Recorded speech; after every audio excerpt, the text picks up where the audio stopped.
Who's ready for the Dirt Life Show? Yeah. Welcome to Monday night, episode 92 of the Dirt Life Show.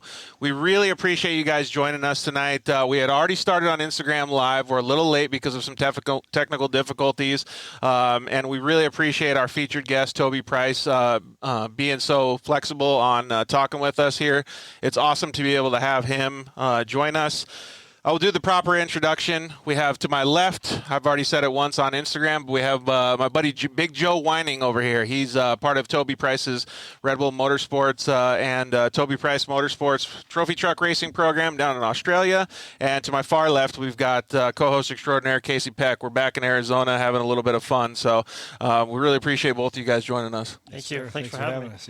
I really apologize for the technical difficulties. And thank you very much, Toby Price, for joining us. Toby is a multi-time motorcycle champion. He's a Dakar champion, or Dakar is how you say it, right? Yeah. And on a motorcycle.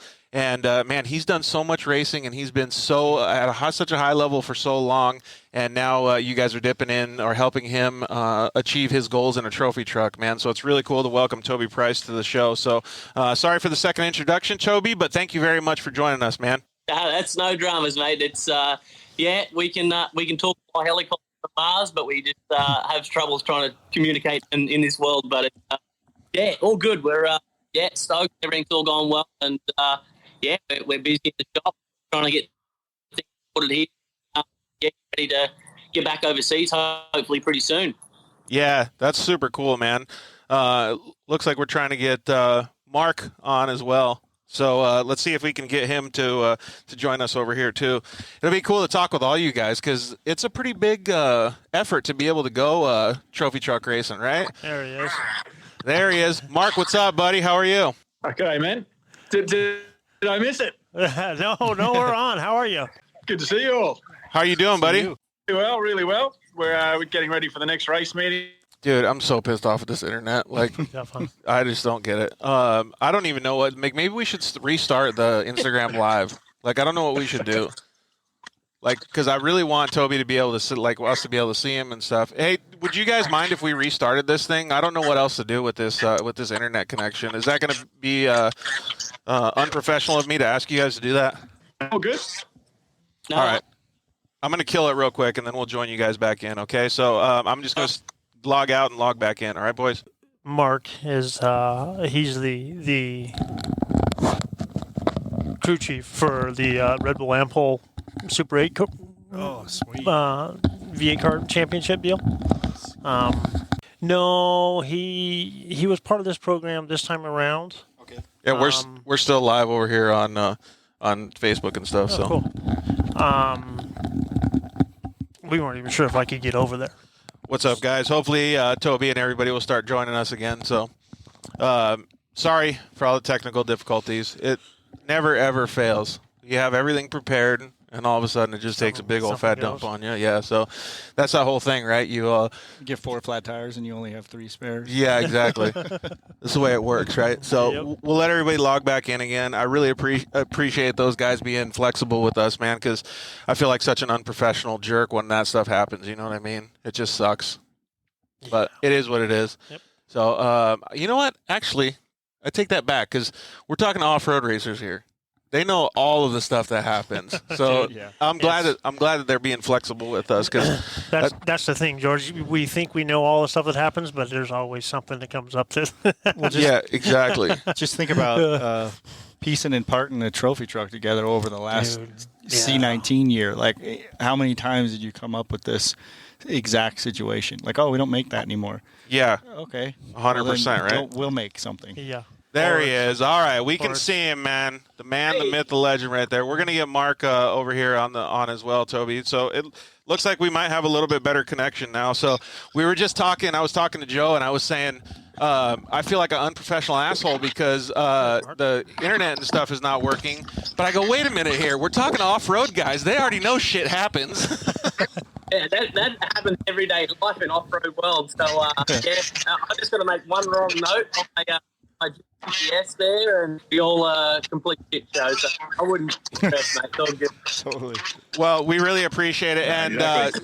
maybe since I don't know Mark as well as you, maybe you can give a little bit of intro for letting our audience know who Mark is. Yeah.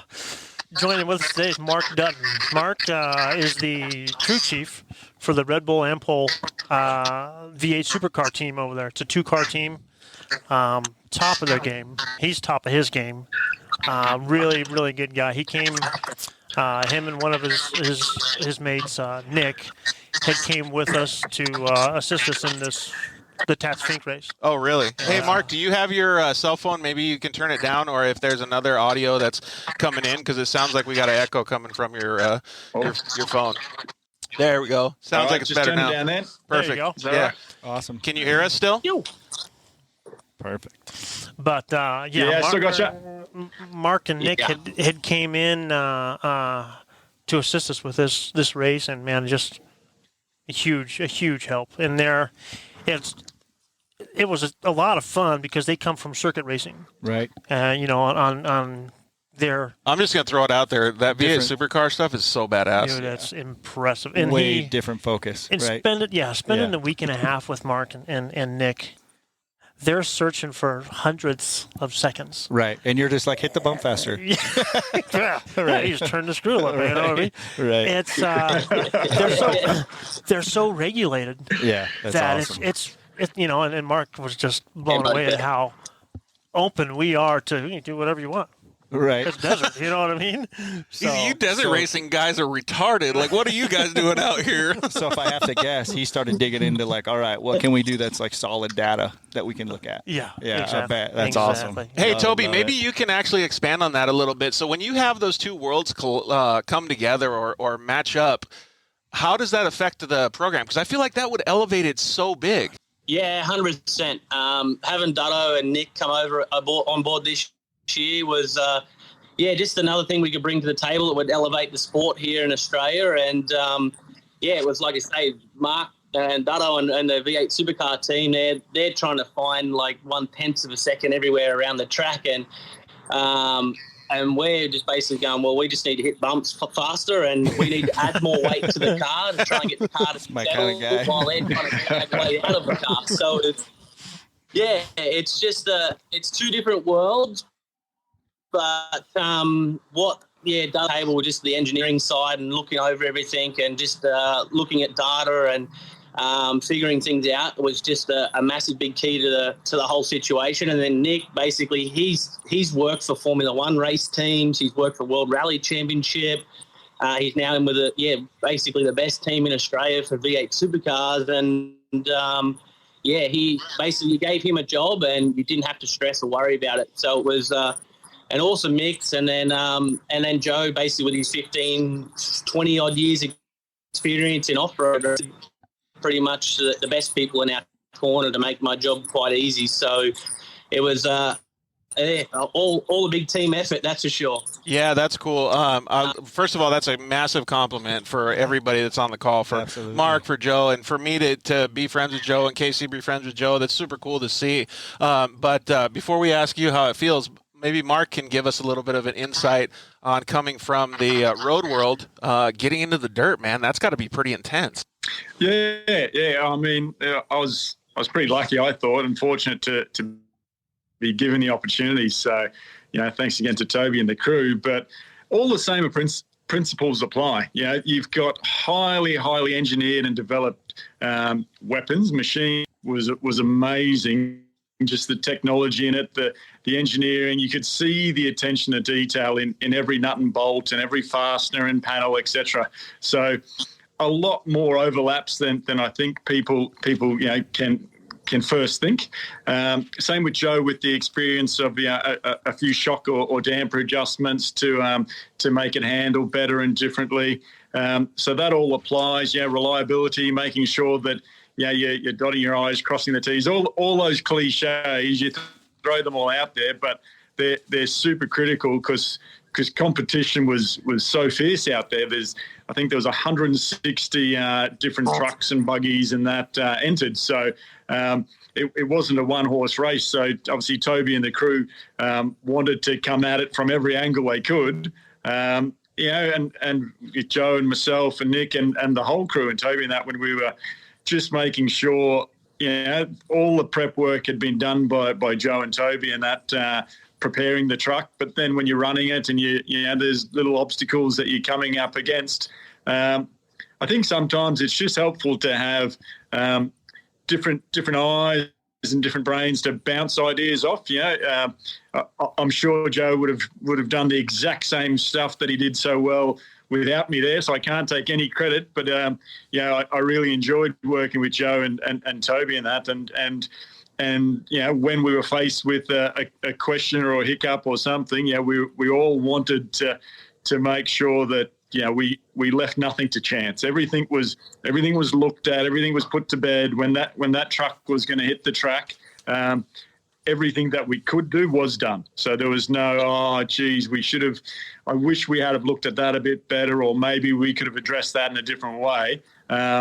There was none of that. So when you're putting your best foot forward like that with a group of amazing professionals, with as I said, Toby, Joe, Nick, the whole team, Toby's dad, John, and all of them, it was so good to work with people, and everyone wanted the same outcome. We were all there to win. Yeah, we had fun along the way, but there was don't be fooled by Toby's easygoing nature, mate. He's a fierce competitor, and he wanted to win more than anyone out there. So I think there's a lot of crossover.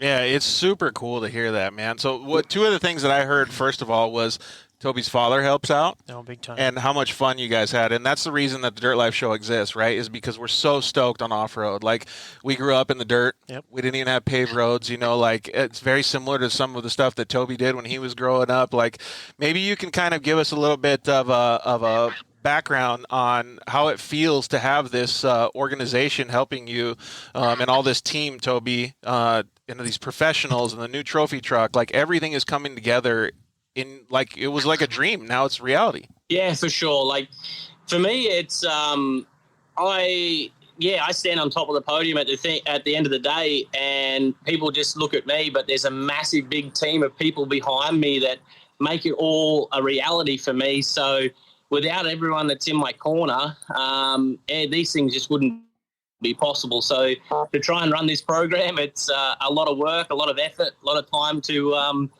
develop and try and get things sorted and in place and where it needs to be, and run as professional as I can do it. So it is a family-based bit of a team. My dad here works in the shop with me and does a lot of all the fabrication work and bits and pieces, and he's quite switched on with everything as well. So it's Mum basically brings me down lunch every day so I can be in the workshop and doing things and out training and doing what I need to do. And so it's go Mum. Mum, she kills it. So it's like I say, it's just it's a big family environment that what I've kind of brought together. But then it's also it's a business, and we need to make sure we do the job and we win races, and that's why we bring basically Joe, Dutto, and Nick to the table that basically make sure that truck is 100% perfect and ready to go racing once it hits the track. So we need to make sure it's a strong, well presented team, and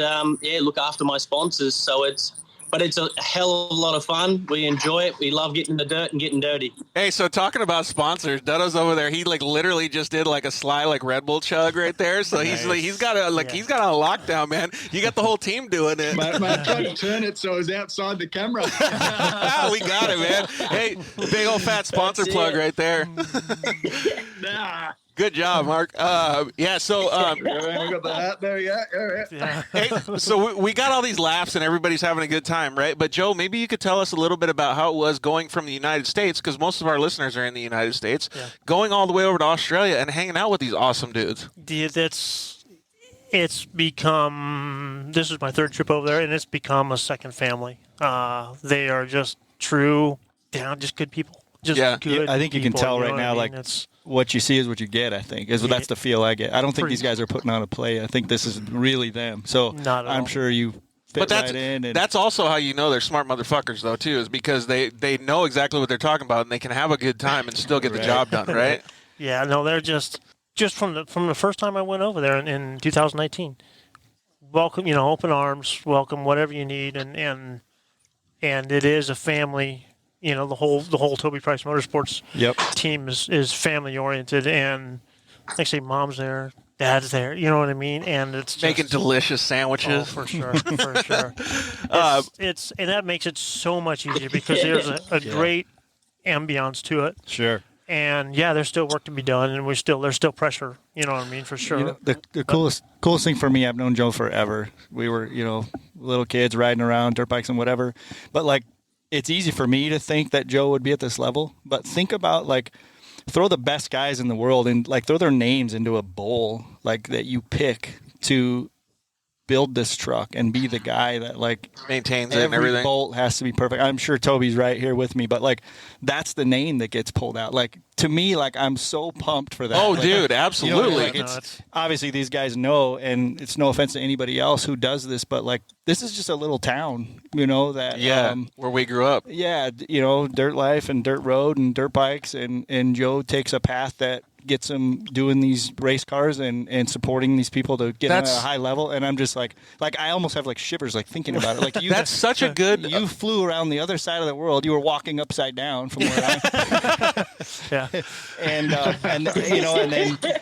then like I said, you kind of throw the proverbial keys at the man, and he goes out. Obviously, there's way more to it. But, that's a good subject to bring up, dude. It's the same thing with those guys too. Like, because Toby grew up in the dirt, you know what I mean? Like these guys did the same thing. It's so badass, man. Like it literally makes me want to like keep this smile on my face for like weeks and weeks because I'm so fired up about it. And maybe for him, he was like, "It's Big Joe, of course." Right? Yeah. That's what I say. But yeah, no, it just boils down to hard work.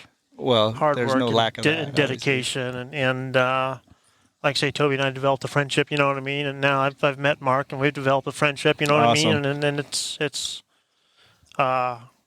just a good deal. Hey, so let's move forward into the next subject. First of all, like COVID just jacked everything up, right? But getting all the things lined up, you got the trophy truck, you got everything ready, and the Fink race is coming up. So, Toby, you be the first person to tell us how nervous are you, or like how ready are you, excited, whatever the emotions that you're feeling. How is it getting like the car there, and you're just like, dude, next level, let's go.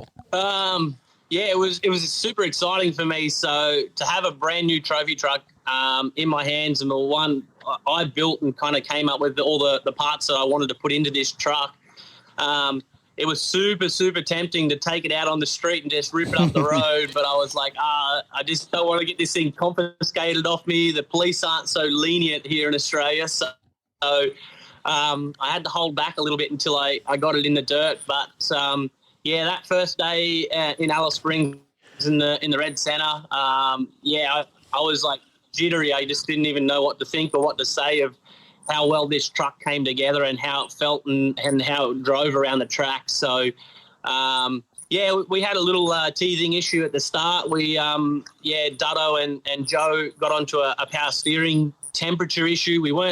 It wasn't going through the roof, but it was just something that they wanted to maintain and just drop the heat out of the power steering a little bit. But the truck ran flawless straight up on its first test in the dirt. And it's not too often that you get a brand new race car and really have no big issues with it. So, super stoked on the car, and TSCO did a great job. And to release, a new body with the only one of the Mitsubishi Tritons in the world was a pretty cool week. I'd love to go back to it, but I don't want to go back to all that stress and those sleepless nights of trying to get the thing here. But it was cool. So it handled and exceeded my expectations by a lot. So actually going back before that, the truck was on a boat from LA to Sydney, and then it was supposed to go from Sydney back onto a boat around to Brisbane, and we were supposed to receive it in Brisbane. Well, I got into Sydney, and we wouldn't intercepted it. Oh, shit. Yeah, we went because it was going to take another week and a half to go around to get to Brisbane, and it was only a 9-hour drive. So you went and got it and just... John, Toby's father, myself, and Toby jumped in the car. And That's 2 extra days. That 2 extra days, 48 hours, means so much more to the prep. Oh, man, yeah. No, like I say, we intercepted it there at Sydney, and we were able to get the truck, out of the loading docks, and everything was good. And that's a good call. we gained a week. Yeah, it's in the country. You're like, I want it. Yep. Mark, when did you start seeing the truck or being a part of the program? Yeah, so a few months before it turned up, Toby and the crew, asked if we'd do it, and I waited for my boss to give me the go ahead before I jumped out of my seat and told him, just so I could keep being paid and keep the job, not just affect straight away. But no, I saw it for the first time a week before the race, I think it was, effectively. So it was, there wasn't a lot of time to digest what was happening before it was all go. Yeah, and so that means that those 2 days were that much more important when you intercepted it. Hey, let's switch gears real quick because I forgot what his name was, 432 Derelict or something like that. He asked, how do you get into rally? And I actually would like to see if maybe Toby could do it answer that question from a racer standpoint, and then maybe we'll have Mark answer it from a guy behind the scenes. So we could get both sides of the story. So how would I go about getting into rally if I wanted to, Toby? It's just basically starting out small. Get yourself into a car or a vehicle or a motorcycle, and then basically go and start doing some of the smaller events, start getting some experience and just gaining that momentum of what the sport brings. And then, you got to then start trying to follow and chase the more of the national and then kind of worldwide scene of racing. So hopefully along the way, you can pick up some local support and some sponsors that would help you, try and fulfill and chase your dream. And then you've just got to keep building it, and then it becomes basically like a business that you need to market yourself correctly and right, and basically then the results, hopefully you start getting the results, and that's where it gets that little bit easier. But then the pressure comes once you start getting the results. You need to stay at the front as well. So it's a tough world, but it's definitely doable, that's for sure. Mark, how about you? What do you think from being behind the scenes? I think a lot of people probably don't realise that. It's your life. You live it. You're not. You don't turn up to work to go racing. You're a racer. So it's your weekends, it's your nights. You're missing friends' weddings and parties and this and that. The commitment that you have to show, whether you're driving or behind the scenes, working as part of the crew. It's a lifestyle. It's what you have to adopt. And Toby nailed all the details. You've got to market yourself. You've got to be quick. And I think what shows through in Toby is if you are all those things and you're enjoying it, well, then you have more fan appeal. You're a more saleable product. So that first and foremost, you need to have the pace. You need to have the speed. But for sure, being able to work in a team environment is definitely needed. You see that with Joe and Toby and all the crew, that when you got all these people together from different sides of the world or different disciplines, the professionals will always be able to work together because they've got to that point in their career that they've had to do the hard yards. They know how to work with different people. They know how to learn off people. You don't roll in thinking that you know everything. That's for damn sure.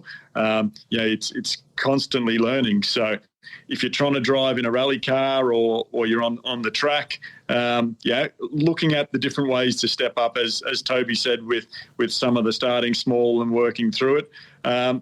An example for on the track side for the supercars is a lot of people will start in go-karts and then move forward, and then there's quite often different development feeder series that you can step up into, and then they can lead into trying to make it into the big game. Yeah, I think that's a good point. I took away two really distinct understandings of what both of them said. First is hard work. And second is making sure that you're willing to learn. I guess three points. But I think the best thing is if I'm going to go do it, I'm just going to go ask a team if I can help them out. Because that's going to give me the ability to learn from that team and to be able to make my own decisions going above and beyond there. And then who knows? Maybe you won't like it. Maybe you'll love it. Who knows what the deal is? But okay, we got a lot of comments and stuff coming in, so keep them rolling in, guys. But make sure your questions are really focused. We're going to talk about the Fink race. That's the main reason we got Toby on. So I think we should dip into that and make sure your comments are relative to the Fink race. Toby. Having this new program, all of the stuff is like untested or whatever you want to call it. You get out there, you're at the starting line. What are you thinking, man? Look, yeah, for sure. It was nerve-wracking. Like I say, I'd only got about probably 50 or 60 kilometres testing in a new truck that I wasn't familiar with. And then I'm expected to go out there in prologue and put the thing at the top and give it basically 100%. You go that 101% and you can end in tears before the race weekend even starts. So yeah, it's tough. Like, you've got all these people in your corner, you've done all the homework you could possibly do to arrive at the race ready, but then it comes down to me, and if I stuff up, the last straw ends up in my hand, and it's all because of me. So there was definitely some pressure there with being a brand new truck. It wasn't quite proven. I hadn't really put it in some bumps at a really high speed. And but yeah, look, like everybody that's involved with it, with TSCO and Fox and SDG and Joe Dutto, everyone basically worked extremely well together. And we got the package pretty much nearly nailed out right from the start. And Dan, the thing performed well in prologue. It gripped, it turned, it did everything I wanted it to do. And that's the second year of my first. And it's pretty cool to get a truck up on top. So, because the Class 1 buggies over here are quite quick. They've got a lot of horsepower and a smaller car, and the tracks aren't beat up and rough like America. So it's we do have some big bumps and sections, but in the prologue it's quite smooth. So you've got to be really on your game and trying to make it work. Yeah, it sounds like it would be super cool. We had a couple questions come in that are a little bit related. You've won Fink on a dirt bike before, and you've done the double before as well. But now you were focusing on the trophy truck program. What were the differences in the bike and the trophy truck? Look, honestly, it's only just adding 2 more wheels and a lot more horsepower, really.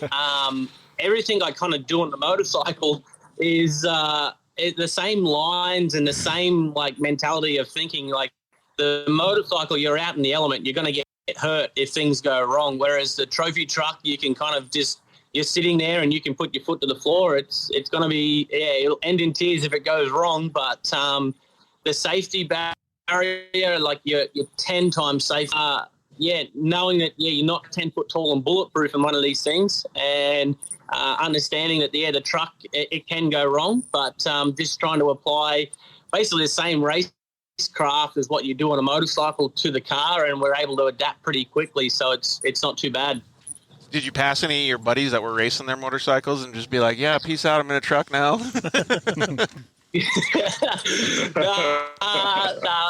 I had some of the boys that I raced with the KTM team. They came over and looked at the truck and was just like, damn, how do you get into this world? And I said, basically, sell your house, sell your car, sell everything you've got, and then you'll end up in one of the things. But it's at the end of the day, for me, I just love racing, and I'll sleep in a tent if I have to. I'm not too stressed. I'll pack up and I'll sleep inside the truck. So I just love going flat out, love going fast, and that's what I enjoy the most. So I'll try and do it while I can. And at the moment, it's a good opportunity to jump into trophy trucks and play on the weekends I've got free.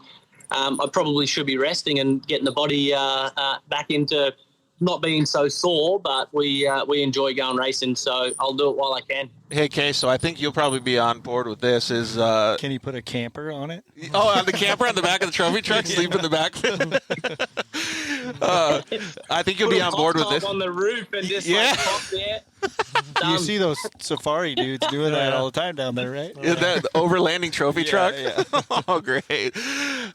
So, Case, I think you'll be on board with this as wondering, everybody on this, everybody that's in the comments would love to get in the passenger seat with Toby in a trophy truck, right? Like you would, I would, everybody that's there would. Well, Joe and Mark, I think you said Mark got to do it as well, right? Yeah, Mark rode on the first day. Yep. Actually, let's let Mark answer first. How was that, dude? Like getting in a passenger seat with one of the best drivers and riders in the world. I mean, that's got to feel fantastic.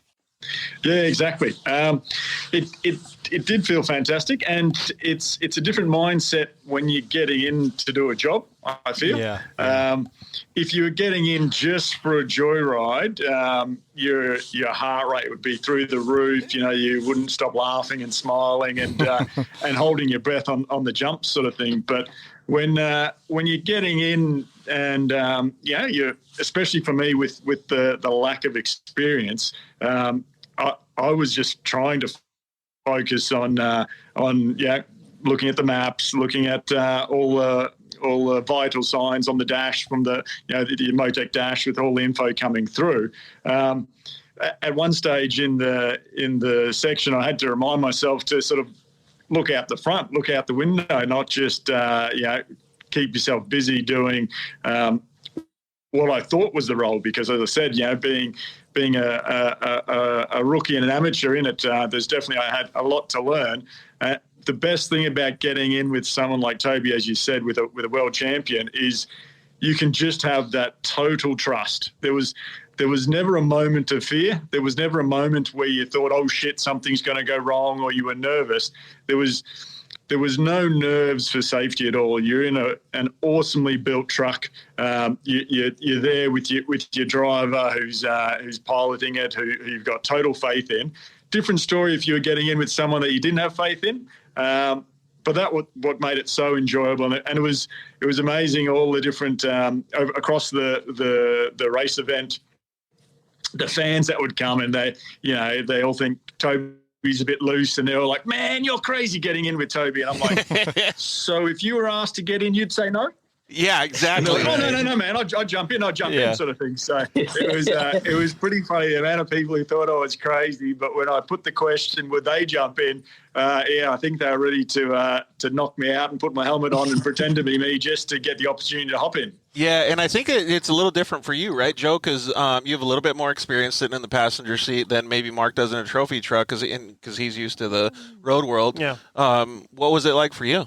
No, it's like he said. It's a mindset. You get in there and you're there to do a job, and you're to provide the best notes that you can provide to Toby, so he knows the best.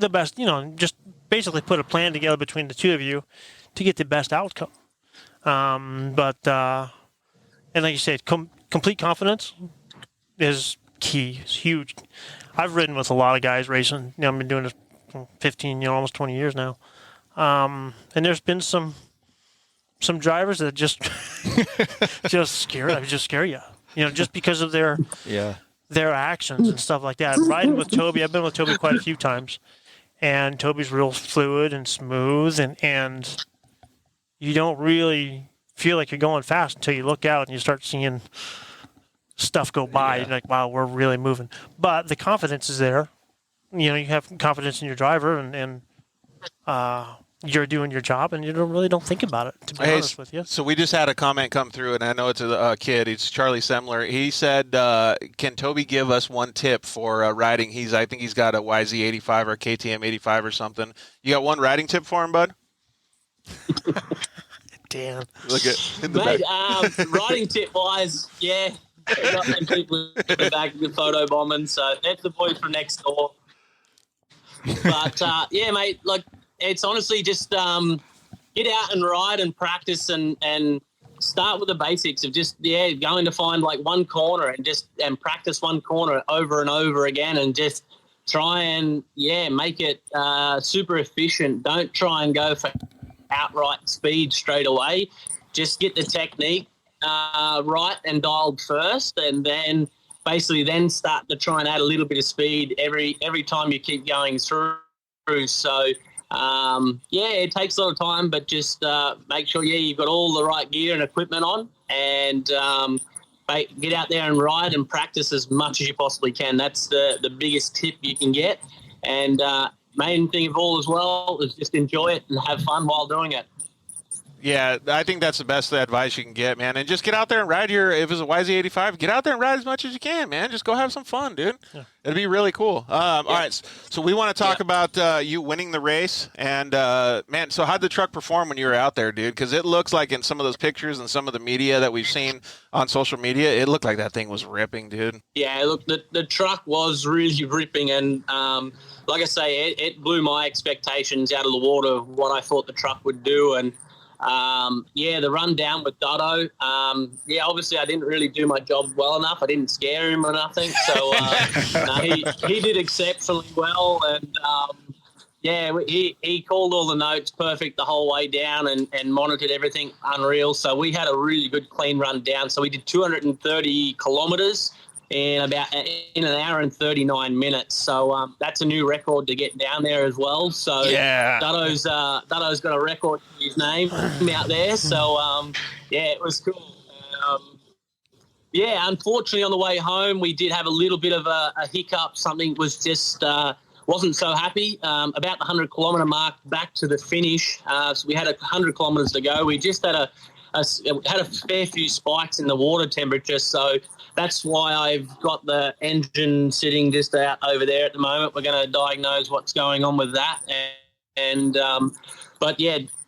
Joe did an amazing job monitoring that and just keeping an eye on it. The biggest part was the oil temperature, and that was all going extremely well. We're just having that little bit of a drama on the way home, but it was still a good, super clean run. We got the guys that were in second that caught us.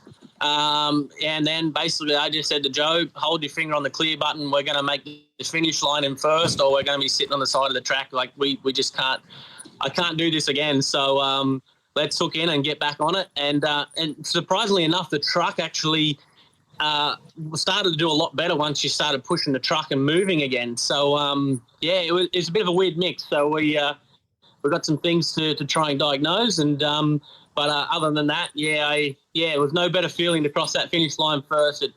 It's taken five attempts, so it was just overwhelming to get that across the finish line first for the first time. So it's been cool. Dude, I would have loved to hear the radio communications where you guys just woo, got it, nailed it. I know. I want to know, is there ever a point where Joe's like, come on, Toby, send it? I have a feeling he's already sending it. It's already stamped. No, to be honest with you, because of our water temperature issue we were having, it was pins and needles. Could you imagine how stressed out Joe is in the passenger? He's like, no, come on. Your mind probably starts playing games. I think it moved. No, it didn't. There was no really celebration till the last 20 meters. Oh, really? Yeah, it was just when you were getting there. It was that bad because, like I say, it was. You're like, if it's heavy, we're not gonna roll. Yeah, the water temp was going to 270.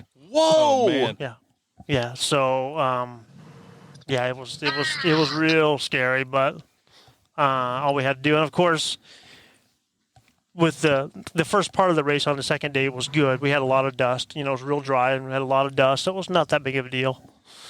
Then water temp starts spiking and doing different things, and at the same time, the ground starts changing color, and it got rain. It's perfect dirt, unless you're leading a desert race.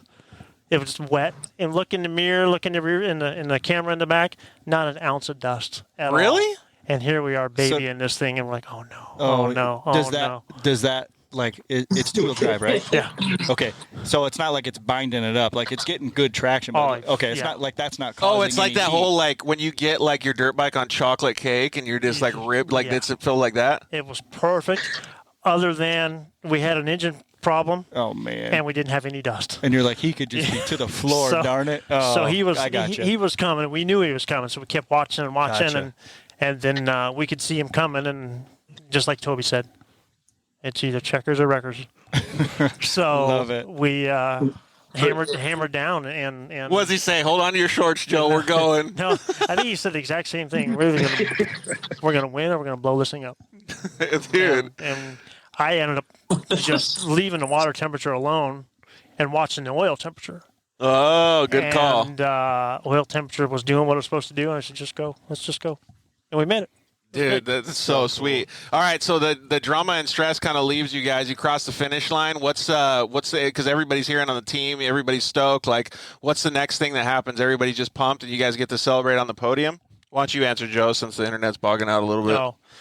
No, like I say, we were able to come across the finish. At the finish, the track doubles back, and we turned the corner, and we could see the second place guy coming in. Oh, really? That we had just were battling with. So it was pretty close at the end, but yeah, no, it was great, man. Champagne and so how big of a lead did you guys have before you started babying?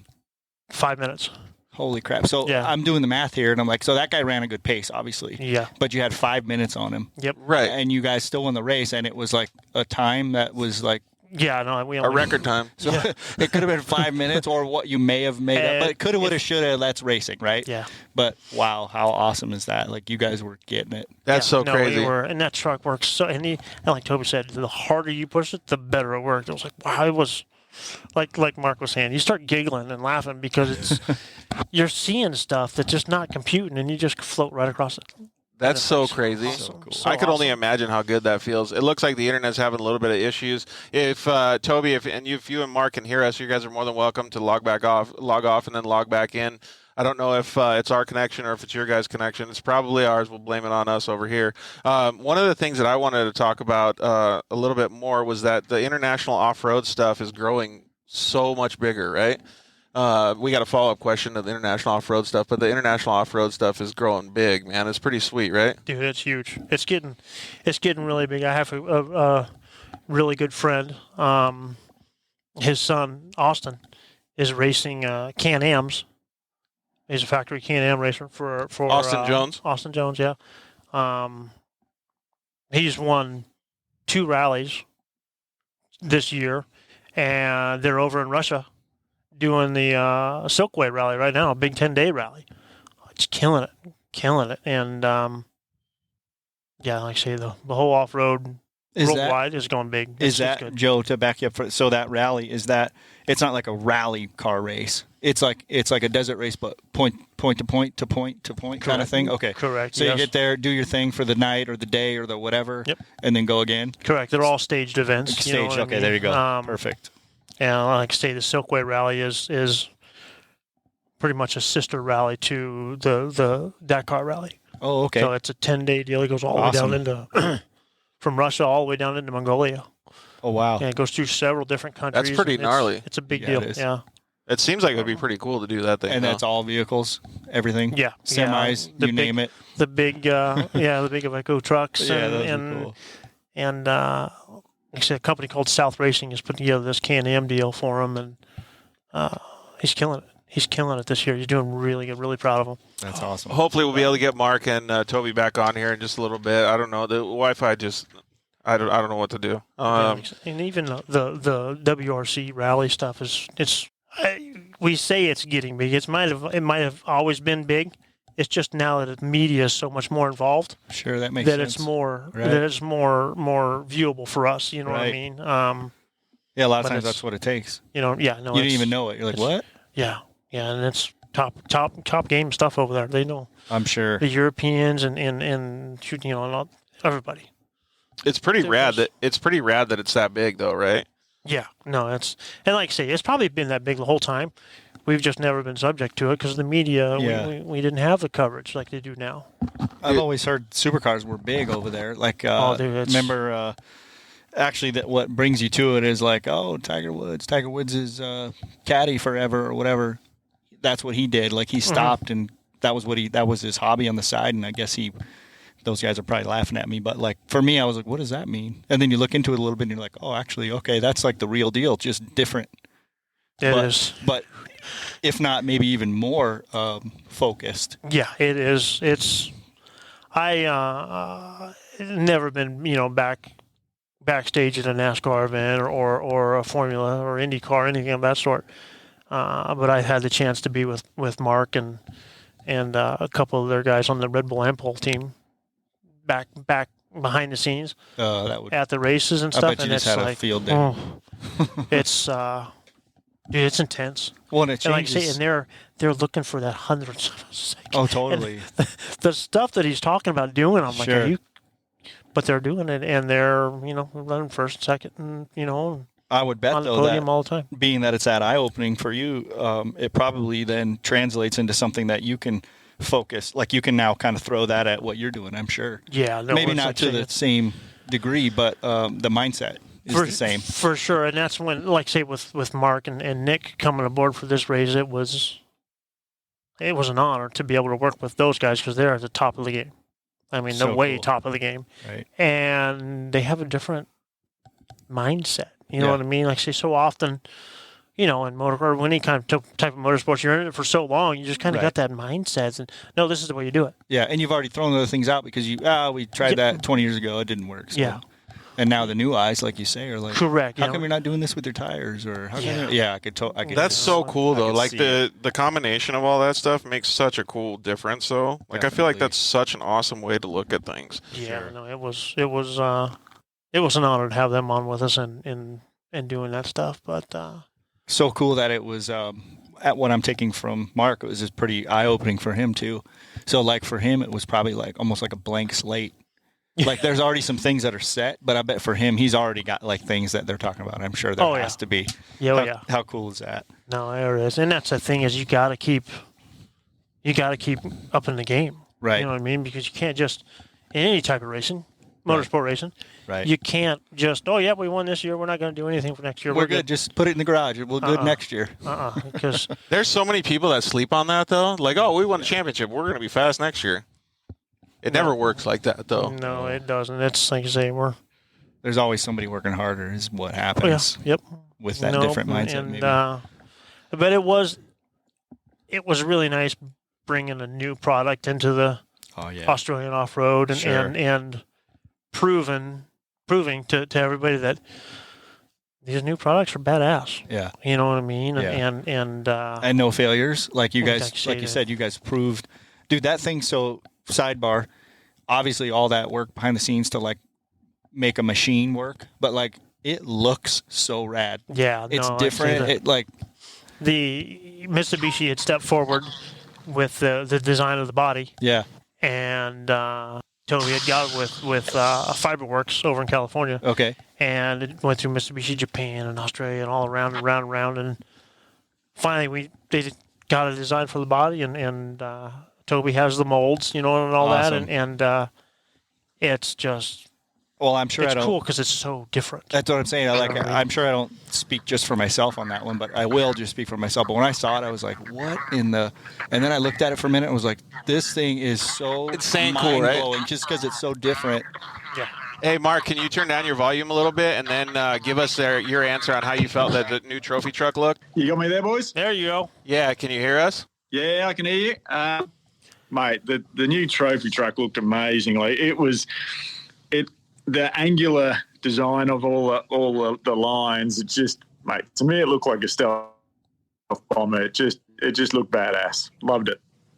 Yeah, it did. I think it looks so cool. The coolest part about it is I don't know if you guys did that in any of the V8 supercar stuff, but like it's next level, right? The evolution of everything is next level, and to see that be released in a different country than the United States, I mean, like, and something that's I don't want to say trophy trucks are rare outside of the United States, but they're not the same, right? They're a lot smaller of an industry.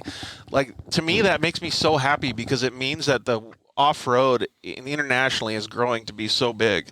Yeah, couldn't agree more. And I mean, the fact that you got a major manufacturer like Mitsubishi getting on board, putting their engineers and designers to work on a foreign project like this, where they're clearly they don't make trophy trucks to sell on the car line. So the passion that they had to get behind that, I mean, that's a credit to them and a credit to Toby and his crew and Joe and that for getting it across the line. That's no small feat to get that from an OEM manufacturer to want to step up and do that. That's a huge effort. So and for it to look so amazing just reflected how keen they were on the project. And we were actually talking about it during the Fink event, that you imagine all of those engineers and everyone behind it in Japan obviously would have been watching with all the updates and just been totally across the Fink race. So that's pretty cool. It is pretty cool, man. Like, it says a lot to a Japanese manufacturer too. Like, they don't mess around in any side of manufacturing in that country. Like that, it's very honorable, and not that we're not either, but it's the culture is different. It's total different. So like for them, like you said, from start to finish to then bring that across, I bet they're just doing somersaults, and they're probably just as happy as you guys are. During the trophy truck reveal there in the Gold Coast, in the studio there was 2 engineers from Mitsubishi Japan, and nobody had seen it. Nobody had seen the truck at all. We had a big black silk cover over it, you know what I mean? And we did it proper. We revealed it in high fashion, and it was cool to see the manufacturer of Mitsubishi. Dude, when I saw it, like the first pictures I saw, I thought I was at New York Fashion Week. It was so pro. I was like, dude, it's fully white. Like, everything's perfect. Looks so good. So at this point, you'd already seen it, right? Yeah, I had it all together in the States. Obviously. Okay, so when that's coming off, though, are you, like, looking at their reaction? Like that? No, we want to know if he's leaking pictures to Yesenia's wife. That's what we want to know. No, my only concern on when they're revealing was not to trip and fall down and look like a fool in front of everybody. Nice. That's cool. That would have been funny. Way to go, American. Bite the dust on your photo shoot. But no, the reveal was special because it is, for Toby, it's a whole brand new truck. It's a whole new level of racing for all of us. Sure. You know what I mean? And definitely. It was done proper. It was cool. Hey, Toby, have you ever done a reveal that was that elevated or that big before? Or just the trophy truck was the first one? I'm not even using the same Wi-Fi now. I'm using a totally different one. So I don't know what to tell everybody. Can you hear us, Toby? Man, this whole international Instagram live is... Yeah, we're getting the same over here, man. It's not working that good either. I don't know what to tell you, boys. I'm not sure if we should keep wasting your guys' time. You guys are really, really, it means a lot to me that you guys are doing our show, and it's just a little show in the United States out in Arizona, and we really appreciate it. And I don't want to ruin the chance to get you guys back on the show, so I don't want to waste your guys' time. If it gets a little bit better in the next minute or so here, we'll keep asking questions. If it doesn't, we're just going to let you guys go and kind of continue on with Joe here, if that's cool. So what did you think of the reveal, Toby? Yeah, man, it's not working too good, I don't think. What do you guys think? Should we let him go? We lost him again? Yeah, I don't know. Maybe it's us. Maybe I don't know. Can you hear us good, Mark? It sounds like it might be us. Thanks for having us, guys. Yeah. Yeah, thank you for having us. Appreciate it. Thanks, guys. Right when they bail out, it gets good. Well, thank you guys so much. Really appreciate Mark Dutton and Toby Price for coming on. You guys are legends, man. We can't wait to see what's next, boys. Mate, hopefully when the borders open, we hope to see you over here. That would be amazing, yeah. So thank you guys very much. We'll see you guys later. So peace out. Thank you. Perfect. No worries. Thank you, guys. Thanks everyone for tuning in. Appreciate it. Unreal. Thank you. Thank you, guys.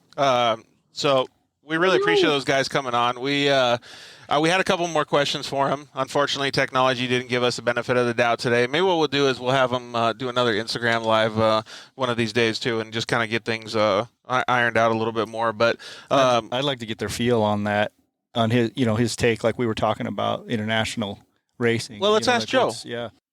So, Joe.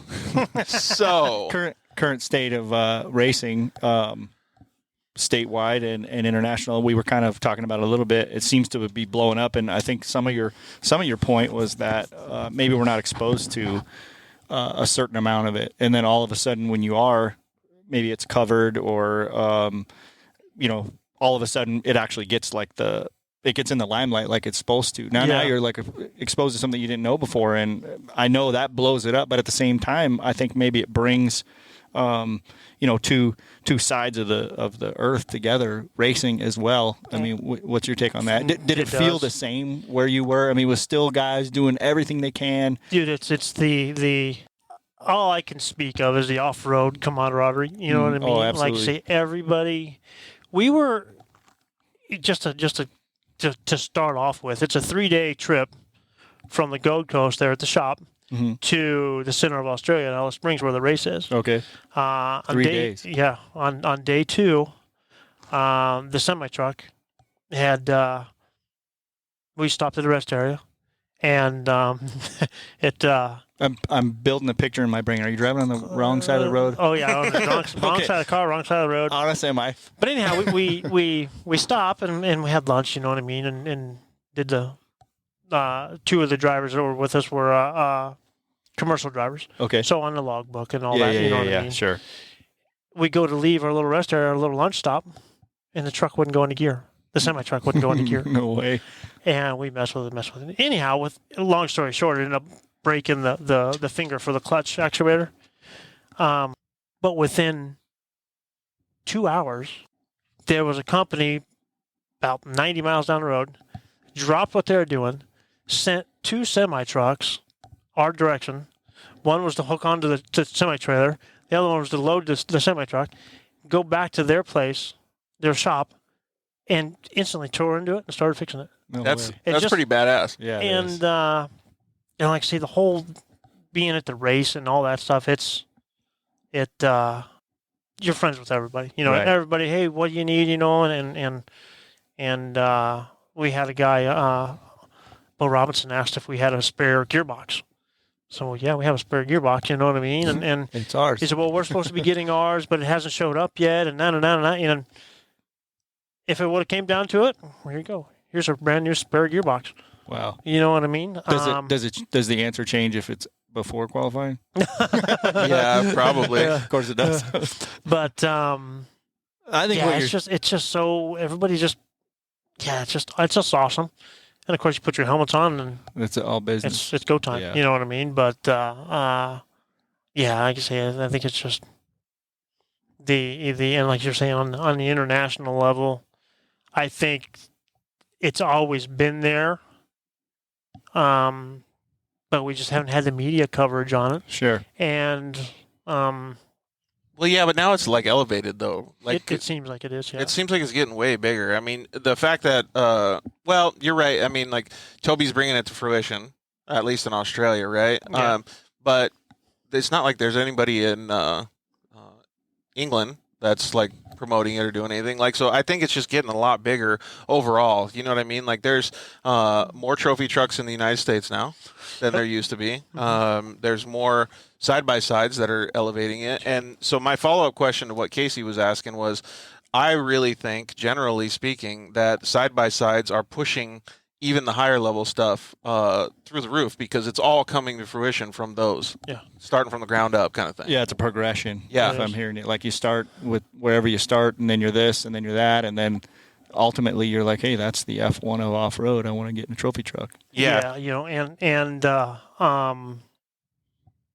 the side by side market has gotten you into an entry level position, but it's a highly competitive. Yeah. I mean, there was 60 some UTVs entered at Fink race. 60 UTVs. Yeah. That's insane, man. That's Insane almost amount of. that's and al- they're- oof. That's a bunch. that's almost Fast. American numbers. Yeah, no, it's huge. It's getting to be really big over there, and And just think 2 or 3 years ago it wasn't like that though. Nope.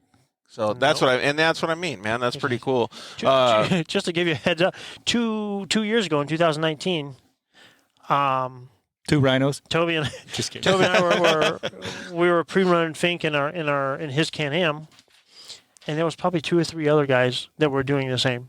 Really? This year, dude, there was Everybody? 20, 30, 40 of them. There you go, man. Pre-run it, you know what I mean? And it's great, but like I say, the sport has gone good, and like I say, COVID hurt everybody for a little while, but man, this year opened up and record numbers. San Felipe this year was huge. Baja 500 was huge. It is massive. It's almost like a reset of like old school It is, yeah. back when Yeah. Jeff's trucks were lining up brand new trucks. Yeah, exactly. Like the whatever Casey Mears and all that stuff. Like everybody's coming on. Hey Joe, if you see any of these people like MP Calpin or anybody, like if any of those guys are the guys that you talk to or work with down there, let me know so we can get them on to join us or whatever. So I really think it's super cool. Like I wish that Toby and those guys, we could still have them on. Maybe it is the international connection. I don't know, but whatever the case, because it really is crazy to me to think about how different it is. Like Joe, you know from doing it that like going over there and seeing the difference in off-road racing, because you're coming from the United States, you've grown up here, you've done everything, and you go over there and see it. I don't know that. I only know what the United States is. And so now me seeing stuff like this from a personal standpoint with you and other things, like Casey said, the whole smile thing, like it brings a smile to my face because we're happy for you. But thank you. I'm like real happy on the whole level. Like, because that opportunity wouldn't have come had side by sides not existed and grown the industry. Yeah. So like all of this stuff is one big funnel. Yeah, it is. Right. It is. And it's same thing over there in Australia. I mean, they got record numbers of competitors, and they're fierce. Every one of them are there to win. Yeah. And the equipment is top of the game. You know what I mean? And it's cool. They have. Everybody asks, "Oh, how's Fink and this and that?" I'm like, you got to go. Yeah. Because it's not it wasn't what I expected. Yeah. You know It probably what I is mean? way different than what is on social media. Yeah, it's huge. Hey, It's so MP huge. Calpin, let us know before we invite you onto the feed if you got a question or something, so that we could see if the question is good for the show. So we had a couple more things to talk about. One of the things that I wanted to talk about was a little bit more. The Dirt Life show always tries to get behind the scenes so that you guys can understand who the people are. I really wish Toby was on more because I wanted to ask him some questions about his life and the things that he's been through. But since we still have Joe here, Joe did a show with us. Dude, it's probably been 6-8 months now, or maybe even more. Yep. But we got a little bit of an understanding of the stuff that you grew up doing. But now, since you're having the opportunity to work with Toby, you've broke away from being, you're more of a consultant, an off-road consultant, so to speak. Yeah. And you have JTech Motorsports now. Yeah. And so you're actually able to help people with their own products and stuff like that. Yeah. No, I started my own business here in just a year and a half ago, and same thing, fabrication and racing and prepping and I kind of dipped into the side-by-side industry as well, and have a couple cars that I'm prepping that race and Awesome. that desert, and it's good. It's been, like I say, it's been really good. It's fun being able to share your experience with people and your knowledge and Definitely. and actually you're always learning something. Yeah, you always have to. learning something. Totally. So I have a client that's got his 6100 race truck in the shop right now, and undergoing a whole bunch of different items to it, and it's fun. I enjoy it. I really enjoy it, and with that, I think the outcome is good. And fortunately, he chose me to do the work, so that's good. It's awesome. It's pretty cool. And I know that you got a couple other things that we're going to talk about maybe in the next couple weeks here, Yeah. a couple other opportunities that are going to be pretty cool. That's pretty sweet, man. I'm glad to see that stuff happen. Like Casey said at the, kind of the beginning of the show. It's just cool to see one of our friends succeed at something that he's passionate about. Yeah, I can see I had. Well, you kind of No. did bust your ass for 15, 20 years, Yeah. but Yeah, there's no easy way around it, but to Yeah, see but all the it's- hard work, it's awesome. how's your leg feeling, Case? You want to take a commercial break? No, I'm okay. Okay. I don't know. I think it's just. I don't know. I just love what I do. You know what I mean? Mhm. And the end result is just that. You know what I mean? Right. It's just taken me places. Never, ever would have dreamed of being halfway across the world racing desert No kidding. in the dirt. You know what I For mean? sure. Like you say, I had met Toby through an ex-employer of mine, Jesse Jones, and Jesse just opened up doors left and right. I mean, all. Well, you got to obviously, know you so obviously many did him a people. good job. We know who you are. You don't. Well, yeah. You don't leave any bridges burning when you walk away. So Joe and I have had this conversation so many times. Like every single person nowadays looks at the watch at 4:59 and is like, "Okay, time to go home. I got to hang out." Joe's like, "Nope, the job's not done, man." Yeah, totally. And that's the way he's lived his whole life. Absolutely. Totally. Hey, so Joe, we got a couple comments coming in, and it kind of goes back to what you were talking about before. ACG 158 says, Toby's a huge inspiration here in Australia from growing up locally in the motocross scene, watching him switch over to off-road racing. He is a legend, and to see him overcome a lot of his injuries, like, that's the same thing that we're talking about, though, man. It's like all the same. Like the dirt life gives you so much more ability to be able to push through life and to be able to be the person that you want to be. And Toby's doing that just like, I mean, he's a good role model for everybody down there. Yeah, Toby does not give up. He broken shoulder, and just broke shoulder, carpal tunnel in both hands, and he's still out there in the shed every day. And he puts in the work. Is that what they call them there? Shops down there? They call them sheds? Yeah. They I like it. People don't see what all is involved in it. You know what I mean? And Toby's genuine, dude. He's good, and he's not afraid. Like I say, he was welding aluminum, and 2019, when I was over there prepping the truck for Fink, he had never touched a welder in his life. Nice. That's a pretty big step. And I was welding some tabs on the truck, and I could feel him looking over my shoulder. Nice. And he said, "Let me have a go at that." I'm like, "Yeah, here you go." And awesome. Just like that. You know what I mean? Sure. And completely burned. I mean, smoked himself. He looked like a lobster. But it's that mentality. He's not scared to jump in to do. Yeah. Hands-on guy for sure. For sure. And he gets the job done. And like I say, he's an inspiration to me. Yeah, just 100%. Because he does not stop. God, he doesn't stop. He just keeps going. I love hearing like how Mark and him were both talking back and forth. Like everybody says he's got a loose personality, and so but you can see the professionalism. I mean, you don't get to that level without the professionalism, right? Sure. But to surround yourself with good people and to understand that, like, it really gets me fired up as just an off-road enthusiast to be able to understand that people are actually going out there, living their dreams, putting in the hard work. I mean, God knows what, a week before the race, Toby only slept like maybe 1 or 2 days. Like he was just up there just kicking ass, taking names, doing everything, man. It's so cool. Let me interrupt our conversation a little bit because some of the people on the show may have not heard. We're at upr.com today, so go check them out. There, Jeff and his staff here at upr.com. Thank you, first of all, Jeff, and thank you, Tim, for letting us do the show here. It's pretty awesome to be able to hang out, especially on their day off. Yeah. The second thing I wanted to say that we didn't get to say at the beginning of the episode was Happy Independence Day, everybody. And do you guys know what the real reason why we celebrate July 4th is? Mm-hmm. The real reason? No, well, I'm just going to ask both of you guys because I know that you know, but you don't have to answer. I want everybody else to answer. Like, they can send us a DM. They can, slide into our website and answer. But you guys can all answer. And if you guys can tell us the real reason that we celebrate Independence Day or July 4th, I kind of gave away the answer too, but the technical real reason, or the reason everybody thinks. Well, it has something to do with the signature and different and not things. The barbecue. Yeah, and not the bathing suits, barbecue, and flag holding and stuff. But the real reason it is, and you can win some stickers. We'll send you guys a whole bunch of stickers if you do, and it doesn't matter how many people submit it. If you get the answer right, we'll send you a whole bunch of stickers. So. I just think it's a good thing to do. Like, I want to feel like the teacher in class. Like, if you get it right, then you get a treat, because I saw so many people on social media that didn't know what the fuck they were talking about. You get a green card? Yeah, exactly. Right. Green card, get it right. Exactly. So give us your answers and tell us why. And then we'll send you some stickers. We want to talk about the Fink race. And then also, we have a sponsor deals page on the website now.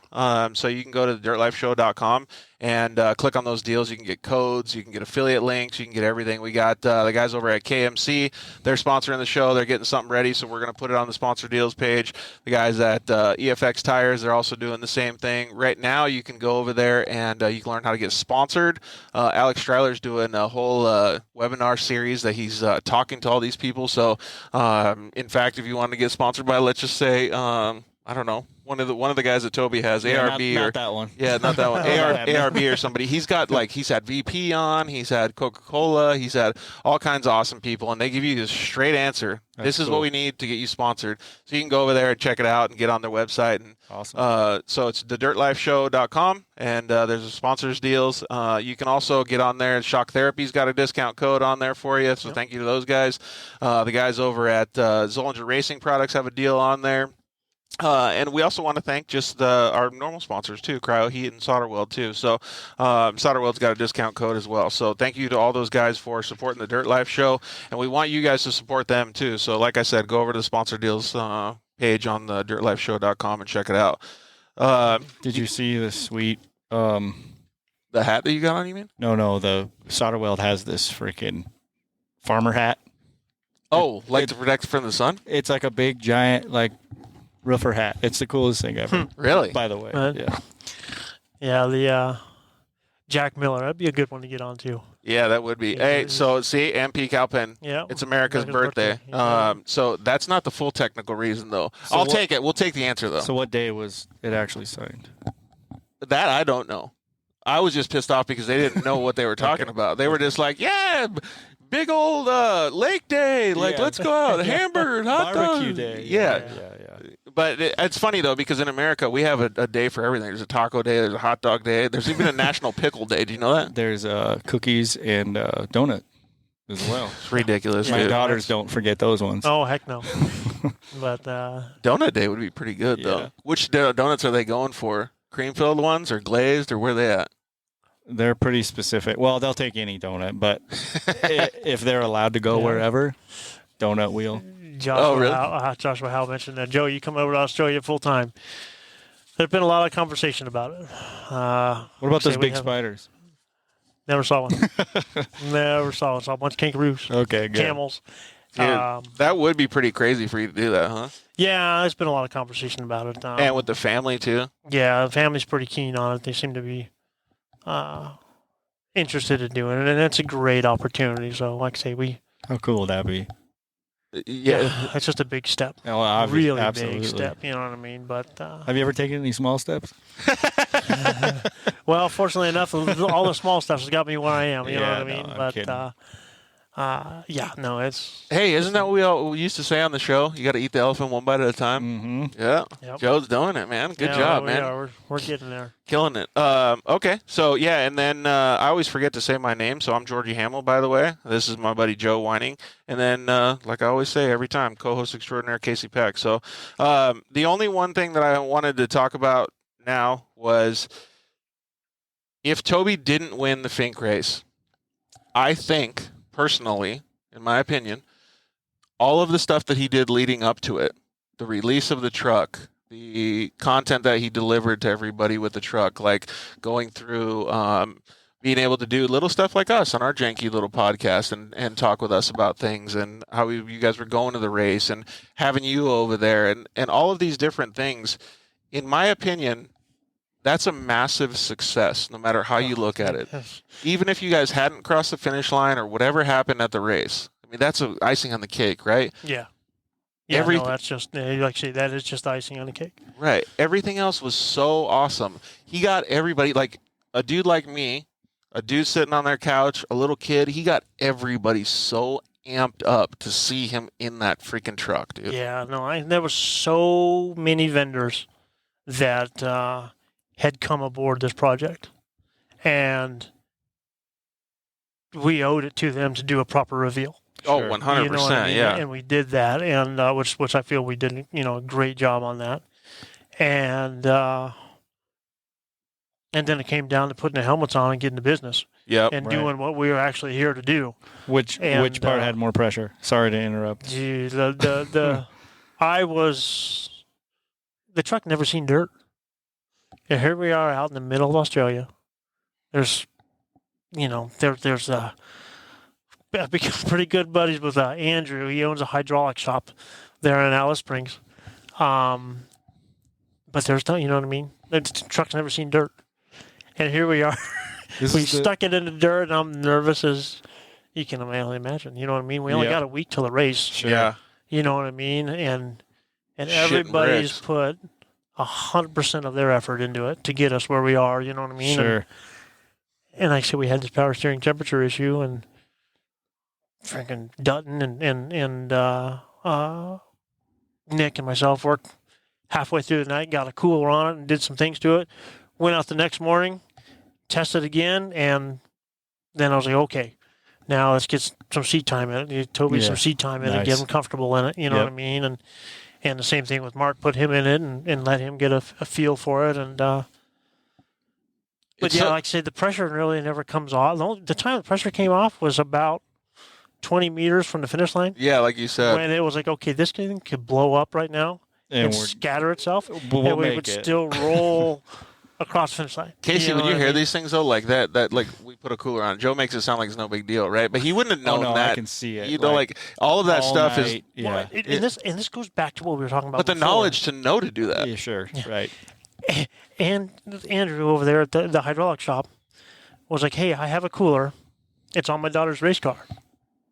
It'll work perfect for you." I'm like, "Well, no, it's on your daughter's race car. Right. We're racing in 4 days. Sure. You know what I mean? Right. No, she's not racing." I'm like, "No, I'm not going to take your daughter's race car apart so we can make her." You know what I mean? Yeah. No. And finally, he starts getting tools and doing it himself. I'm doing it. Whatever you say. You know what I mean? And that's already awesome. Dropped what he was doing, running his hydraulic business. Awesome.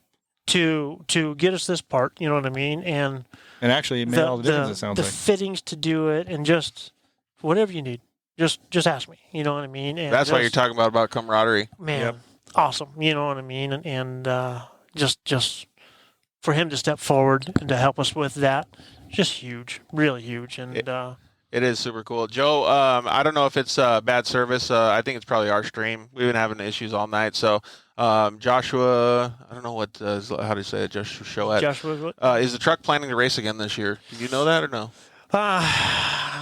We'd love to race it again this year. Yeah. Toby's got commitments with KTM, Red Bull and KTM, throughout the remainder of the year.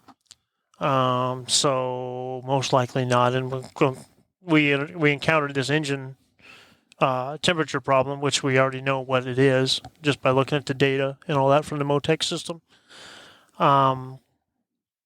You want to fix that and get the truck ready to go for next time. Yeah, the engine is out on the floor, and he's actually getting ready to ship it back over here to the United States. But at the same time, Toby has commitments with Red Bull and KTM. Yeah, but that's still like when you say that, like, again, you're making it sound like it's easy, but that's a drawn out process. You got to ship it over here, you got to have it worked on, you got to have it done, you got to ship it back over there, and now there's probably going to be maybe a duplicate engine made or whatever all these things are that come into the pipeline. So it's not an easy thing to have. So maybe it's a good thing that he's got a little bit of commitments that he has to do so the program can work itself out. Correct. Yeah. No, it's a big feat. It really is to ship that stuff back and forth. It's not like taking it across the street. You know what I mean? You got a box for that, right? You just keep it around. Yeah, and side by side parts, you can just ship them in a Coleman cooler. That's what most people do. Perfect. It works out pretty good. But like I say, the Red Bull KTM side of things is the trophy truck is just a hobby for now. That the Red Bull KTM, that's a business. You know what I mean? And that's what he does. And awesome. That's where he's got to put all his eggs into the basket. And he'll be going to Europe, I think, the end of July. And he'll be there through Dakar Rally, which is January. Holy moly. Yeah. Wow. Yeah, so he'll be gone 5 months. That's 6 months. Nuts, dude. Could you imagine being away from your house for 5 months? Yeah, well, Joe maybe, but actually, I was gone for 2 months this last time around, and drive you crazy. Thank God for FaceTime, but it ain't. It was not tough, man. It was especially with the kids, right? It was a tearjerker when I got home and saw him at the airport. You know what bet. I mean? It's just, God, you don't realize how much you miss him. And totally. Fortunately, my wife, Jasani, and the kids have my back 110%. Awesome. You know what I mean? And they just, it's. I'm gonna give a shout out to Yesenia though, because she's so good at being a content manager now. I was like thinking like, Joe. All right, so Joe's already using her for being content. Maybe she could spare a little bit of time and she could be the content manager for the Dirt Life. Like hook me up. She's doing a good job. She really is. She once she puts her head to something, it's 110%. And it's like, hey, you got to back off, babe, just a little bit. You know what I mean? Because she'd be posting shit every hour. You know what I mean? Look who's talking right here. Right. But, no, she's great. All right, so we're gonna wind down the show a little bit here. Case, I don't know if you know, but I did some more rapid fire Q&A questions. I don't know if you've heard them or not. But before we get into the rapid fire Q&A, since you haven't been on the show in a while, what's like the newest stuff in your life? Just trying to heal. Yeah, yes, that's the get biggest better thing for me. Yeah, just taking a little time to get this knee healed up, and that's it, really. Right on. Well, I'm glad that you're healing up. Spending time at home with the kids a lot more because I'm forced to, and actually I realize it's not that I wasn't because I didn't want to. It's work. It's trying to this, that, and the other. And, the whole thing. The whole thing. And yeah, being stuck at home, and my employer is letting me work from home, which is awesome, part-time. So just having all kinds of time with my wife and kids, and that's probably actually feels pretty good though. Pretty sometimes, awesome, huh? yeah. Definitely. And then Joe, how's things been going with you and the family and stuff since you got back? Great, like I say it. Reunited, and it feels so good. For sure. Good. Like I say, we've got the kids in a summer program, and they've been loving that. They go to it 3-4 days a week. You know what I mean? And I brought back. I mean, fortunately, I had some customers call while I was away. And I told them, hey, I'm out of town. I can't help you until this date. I get home on this date, and the phone starts ringing. Yeah. There it is. Boom. So I've got a lot of work ahead of me, and it's great. And it's crazy. You over there in Australia right now, it's winter. So I think the highest temperature we would see was maybe 75, maybe 78 degrees. Yeah, that's kind of nice. And I kind of it's going to be hot. When I get home, it's going to be hot. Well, I was telling Jeff, you can't psych yourself out that far. You can't. I was telling Jeff when we were coming in and loading in all the computer stuff for the show tonight, I was like, dude, it is so effing hot. Like, oh my gosh, man. Like, and he's like, yeah, and plus it's humid. Like, and me just being away in California for what, 8 months now, 6 months, whatever it is. I'm so spoiled. Yeah, you're like, hey, I'm gonna go for a bike ride. Yeah. At 3 o'clock. Yeah. No big deal. Yeah. For you. Exactly. It's funny here looking at Josh's question here. Was the truck left-hand drive, as it is easier for him to sell at a later date? Good question. That's actually not. That's a very, very, very small part of that. Right. But it comes from Toby comes over here and races with Jesse Jones and with the McMillans or with Bryce Menzies, and it's all left-hand and majority of rally drivers is all. You mean? I'm just kidding. Is all left-hand sided, and he's just used to driving a race vehicle on the left-hand side, and that's just what we did. And like I say, it's over in Australia. A bunch of people are like, whoa, what? Why is it left-hand drive? Yeah, what's that all about? Well, it's just what he's used to, and yeah, I guess that would stick out over there, wouldn't it? Yeah, we got to remember all the think about it. All TSCO's fixtures are all left-hand side, so they're just going to build it with all that same same stuff. There is you'd say a sister truck to Toby's that was built 3 or 4 years ago over there. That is a TSCO truck. Yep, a right-hand drive. So they got fixtures for that too. I didn't know that. McMagger, yeah, really nice truck. You know what I mean? And it's your preference. Oh, John says off-road nationals at ERX this weekend. Yeah, dude, tell us how it is. Maybe send us some pictures and stuff so we can post it on the Dirt Life Show for everybody. You got any questions for Joe? Why he's here? Why we got the band back together? Case? Yeah, like I'm stuck on. Okay, so biggest off-road race there is down there for the most part. Yes, sounds like for sure. And brand new truck, shake it out, whatever. Don't know if it's going to work. Whatever. You still have to qualify. Yeah. And then let's not forget that like you got to qualify like hard. So like what I'm thinking is in my mentality of, just with all the on a way small scale on the RC stuff, like there's a certain thing you do to make sure like I know that if I do this and go full bore, I still have this time to rebuild if I have to. Mm-hmm. Well, you don't really have that, and you're in another country. Like you don't have your shop or your shed, at your beck and call to rebuild this whole thing if qualifying doesn't go great. Like I'm stuck on that. I'm just thinking that's a whole different dynamic. I'm sure he's driving it with that in the back of his mind. I'm sure you're helping him, coaching him with that in the back of your mind. But at the same time, you still want to win. You still want to prove the truck. Like, I don't know. Can you speak to that? I'm sure you can. Because that's not normal, right? The flexibility and the agility of the people that are doing that, like that's insane, man. Yeah, like say the nature of that course, a lot of it has tree line to it, so the dust it's horrible and it's one line stuff. So yeah, prologue qualifying is the single most important thing there is, to be honest with you. But John Price, Toby's dad, and Toby spent the majority of the beginning of this year building their semi-trailer for all the, I mean, there's a rack for shocks.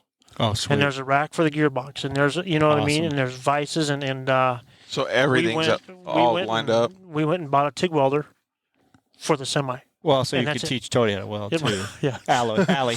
So we just tried to prepare ourselves. Sure. You have to prepare yourself for the worst, man. It Right. sucks because, you know, we got an extra rear differential.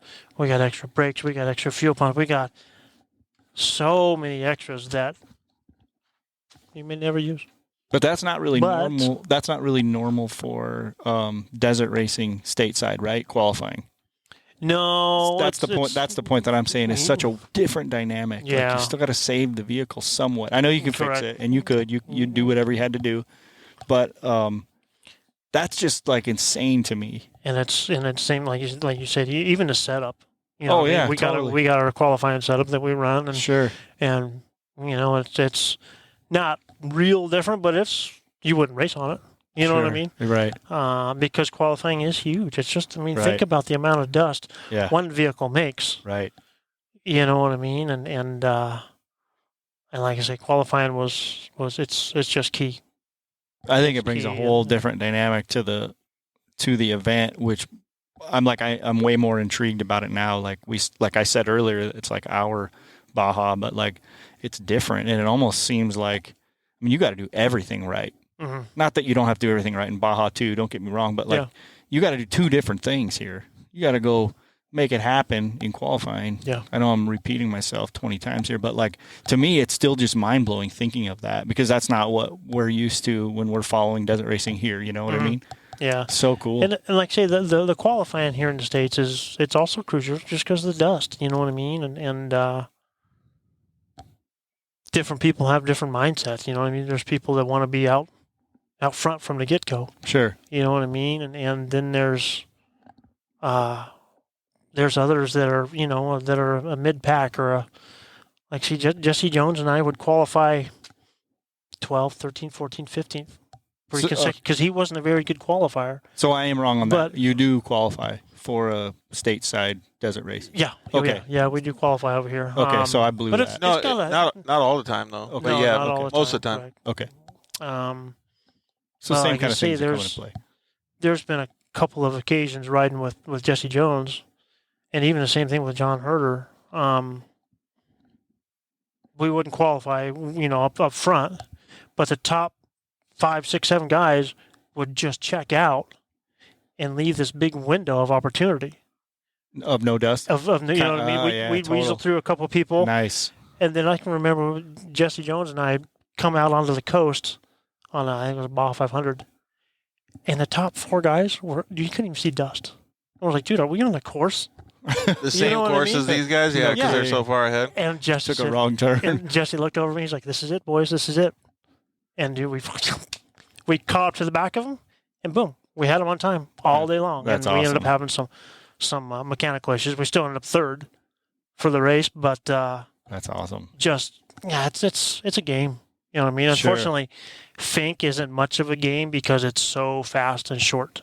Okay. You know what I mean? We're doing. Yeah, what's average speed for the race?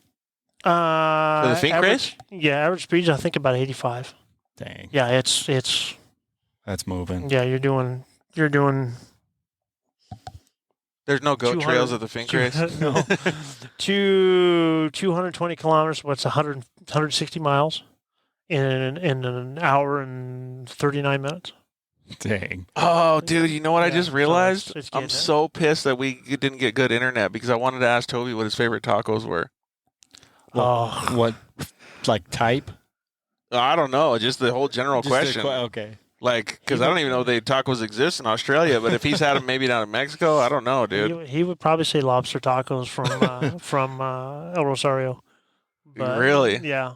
He was about those. He spends a lot of time down there when he races with us because he ends up usually doing the lower portion of the Baja. He's like, see, I'm going to the other side. I want the taco side. But yeah, no, it's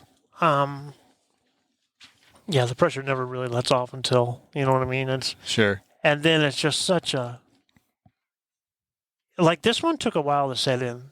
I bet. You That was know the other what thing I I mean? was thinking. This one took a good couple hours. It's like, you know what, Yeah. dude, we find, you know, after all the hype and all the champagne and interviews and photos and all that good stuff, back at the hotel, you know, and you get a shower and then you kind of, What could I do better? you grab a you Yeah. grab a Red Bull and then it kind of sets in like, dude, we just won this fucking thing Yeah. after trying so hard for so many years.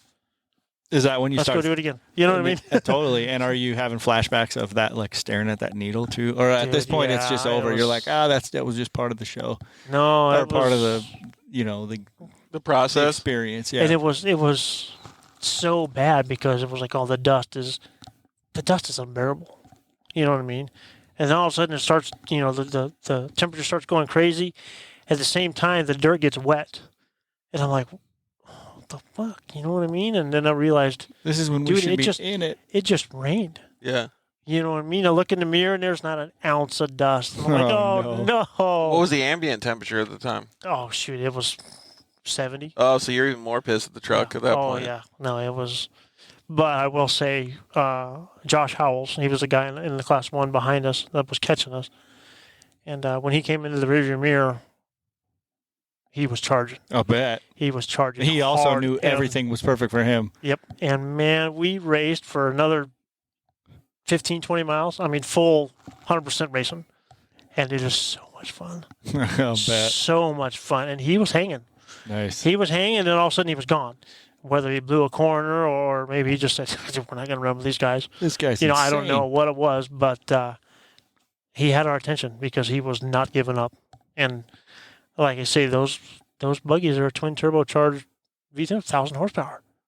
Well, and It's to amazing, you know. Toby's point, like something I keyed on into too, like he wasn't really saying it, but I caught it, was that course doesn't get as gnarly. So a buggy's not that really much of a disadvantage. Well, I Not think at all. I asked Joe before. Like the independent suspension is actually pretty good over there. Yeah, no, I actually say these are, I mean, they're top of the line, you know, Jimco's and Alumacrafts and stuff like cars over there. Sure. They're a lot lighter. And like I say, the last 30, 40K of the race was graded. So after everybody's pre-running, it had a little choppy stuff to it, but nothing where a truck would outshine it. Yeah, and You know what I to your mean? point, you got hero dirt Oh, yeah, exactly. and no dust. Chocolate because cake. Yeah, that buggy was like, now's the time. Uh-huh. And he was not letting us go. He didn't care about his temp. No, he didn't. But like I say, it was just, and it came down to, I was just like, you know what, I have to start watching the oil temperature and the pressure, because that the Motec system in the trucks. I mean, I can tell you the right front shock temp, I can tell you the left front shock, I can tell you everything. That's awesome. That's so cool. So cool. And like I said, the engine oil temperature was doing what it was, you know, it would come up and it'd go down depending on how hard we were pushing the vehicle. And I said, dude, no, and I told Toby, dude, oil temp is good and oil pressure is good. Does it feel good? And he's going, yeah, it's great. And I said, go, It's not laying down. let's Get her. go, you know. Let her eat. So yeah. It would have been a little bit more stressful had you had half the race left, though. It would have been like, Yeah. oh, shit. Yeah. But yeah, no, like I say, we know what the problem is, and therefore the motor's out and going back to California. And How did it feel when you were working with the whole team down there? Because, again, this is the show's Dirt Life, right? Like, so we all have fun. We can go over to your shop. We can see you working, have Yeah, your yeah. own tools and stuff like that. Like, how was it with all those guys? Because it's really good. They're, like I say, man, they're just good people, man. I don't know if it's me or what it is, but or maybe it's all of them. But they're just like, man, they're good friends and family, and Yeah. they want to help. You know what I mean? And sometimes it gets a little overwhelming because everybody wants to help. Mm-hmm. You know what I mean? And you're like, no, we're good. yeah, kind of. You got enough cooks. We kind of set some little bit of a ground rules and say, hey, you know, Joe, Nick, and Dutto, and those are the wrenches. You know what I mean? If they need something, yeah, help them out. You know what I mean? But let them do what they need to do, but like I say, everybody's just Great, man. I Great. feel like it's such a good team, man. Such teamwork makes the dream work. Yeah, and like I say, the Red Bull had a film crew there with us, and it's just it's crazy. I spent 2 months down there with him. You know what I mean? And when it was time to go home, I was pumped because I want to go home. I want to go see the kid. I want to go see my wife. But not because it was such an awesome experience. Yeah, or wasn't. I mean, of course it was. It was like happy because I'm going home. Right. But on the other side, it was like, dude, I'm gonna miss these guys. Yeah, can't wait to get back. Dude, I can only imagine when Joe gets off the plane and he lands in Australia, like he comes off because he's a big Mexico guy. He's like, "Hey, buenos dias." Oh wait, I'm in Australia. Wrong place. Oops. It's funny. I'll sneak in some Spanish to Toby every once in a while. And he just looks at me, huh? What? But he took me for some Australian Mexican food, and I gotta say, it wasn't Wasn't too shabby. How far off was it? It was off. It was off, but not real far. It's funny. I had Sonora and Bell. I had a taxi driver. You send some pictures of it back to Yesenia and see what she says? Yeah, I did. I had a taxi driver that was from Mexico City. What? Oh, really? And he'd only been there a year and a half. And he did construction stuff, and then he was a taxi driver. He was an Uber driver. And we got to talking, and he's like, I think I'm going to open up my Mexican restaurant. Genius. And I was like, dude, do it. He's like, I was like, but you can't get the ingredients here because I've looked. Right. Yeah. You know what I mean? He's like, yeah, but nobody knows the difference. And I'm like, you are Mexican, right on. Genius. He'll make his own. Yeah. Yeah, no. It's but, perfect. All right. You guys got anything else you want to talk about, or you want to throw out some rapid fire stuff and hit the road? Rapid fire. All right, let's do it. You want to participate, Case? I'll ask you guys, both of them. Sure. Both of you guys. All right. As long as they're new, right? I don't know. You might have heard some of these before. How about you just pass on the ones you've heard? Joe might have actually had some of these. I'm just going to go, and you guys Just can go. just We'll both do it. serve it up for the people that haven't heard you guys' answers before. Question one. We'll go Casey, Joe. Question one. Hard shell or soft shell tacos? Hard shell, but patty hard shell. Oh, you're talking about like tacos Dorados? Like a patty taco. Or yeah, I guess that's what it would be. Yeah, like fried taco. Yeah. Not Taco Bell hard shell, yeah. no. Not a preformed one. No prefab. Where are you going, Joe? Soft. You're going soft, huh? I like the soft tortilla. Yep. Dang, dude. Jekyll and Hyde over here. Cholula or Tapatio? Cholula for sure. You're going Cholula? What about you, Case? Yeah, I gotta. I ate Tapatio this morning. It was good. Was it? Yeah. Had it on some good chorizo. I like Red Devil. That's my favorite. Yeah, that's pretty good, too. Chicken or asada? Carne asada for sure. Yep. You guys are both going with asada. This one's already Dunes or the River? Dunes. The Dune. I haven't spent much time Except at for the right river. now. Yeah. Okay. Right this minute. Yeah. Got some buddies that are over at Havasu for the Independence Day weekend, and I'm like, wow. So jealous. Nice. Yeah. Three-wheeler or quad? Three-wheeler. Come on. Dude, did you see Yes. Best in the Dead? You saw the 350X? Yes. There's a guy racing a 350X in Best in the Dead in Vegas to Reno. How awesome. Really? Yeah. I didn't see that. Oh. This guy's going to be a legend. My hat's off to him. How about the awesome conversions that I can't remember what the company, but like they're taking a late model KTM or a late model putting CRF, two wheels on the back. Yeah. So bitchin'. Yeah, pretty nice.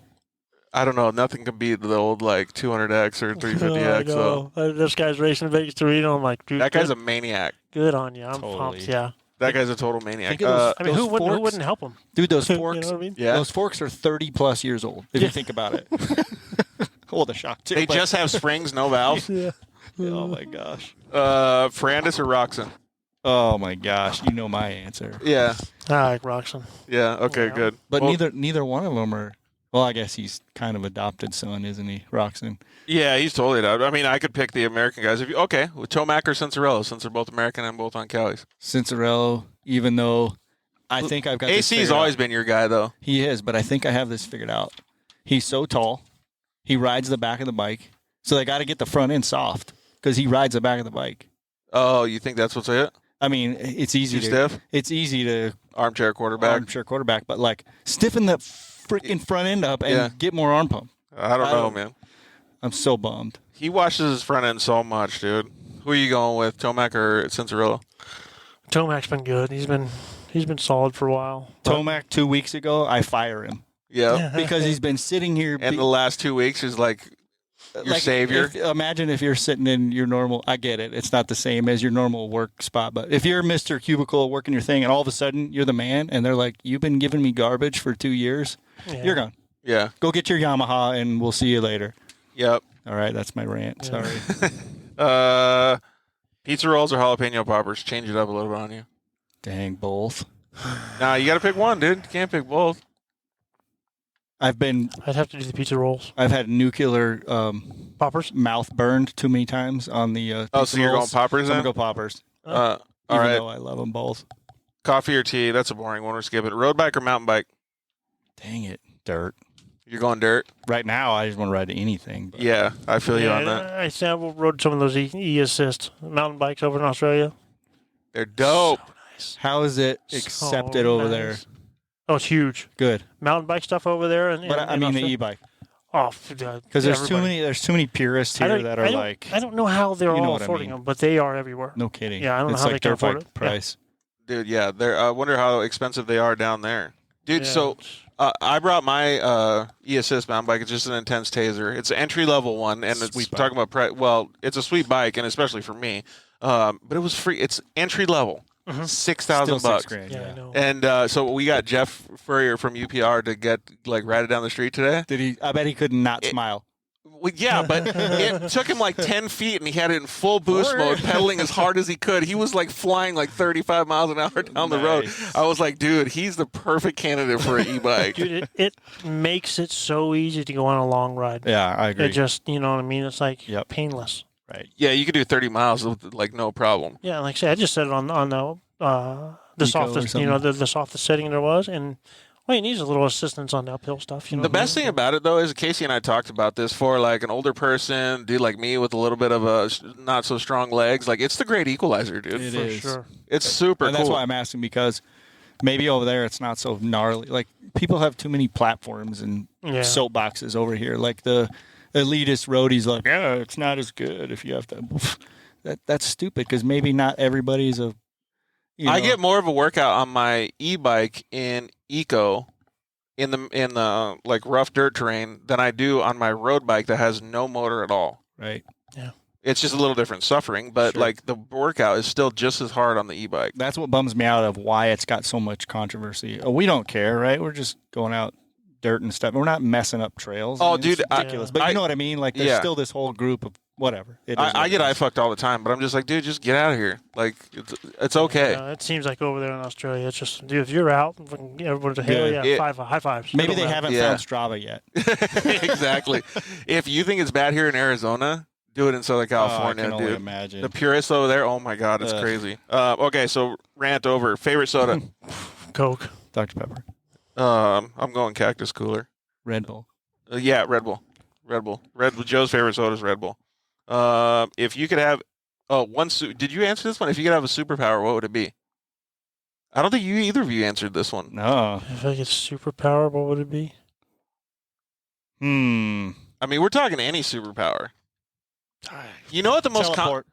Dang it! That's the most common one so Is it? far. Oh, yeah, dang well, it. it's like Jumper, like being Oh, a jumper. Yeah, okay. Have you seen the movie Jumper? I have. Yeah, I'm that's just- the most. I'm thinking of myself and you. Like, you're like, okay, Wouldn't I have need to- to be where to look at what? Boom. Yeah, Yeah. you wouldn't have to do a COVID quarantine.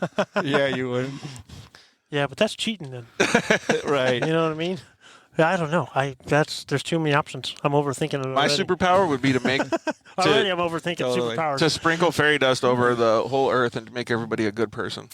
Yeah. Good That's luck. never. Yeah, good luck. That's never gonna happen. Well, I already did most memorable race. Favorite flavor of ice cream's out. Dogs and cats. I thought I added a new one in here.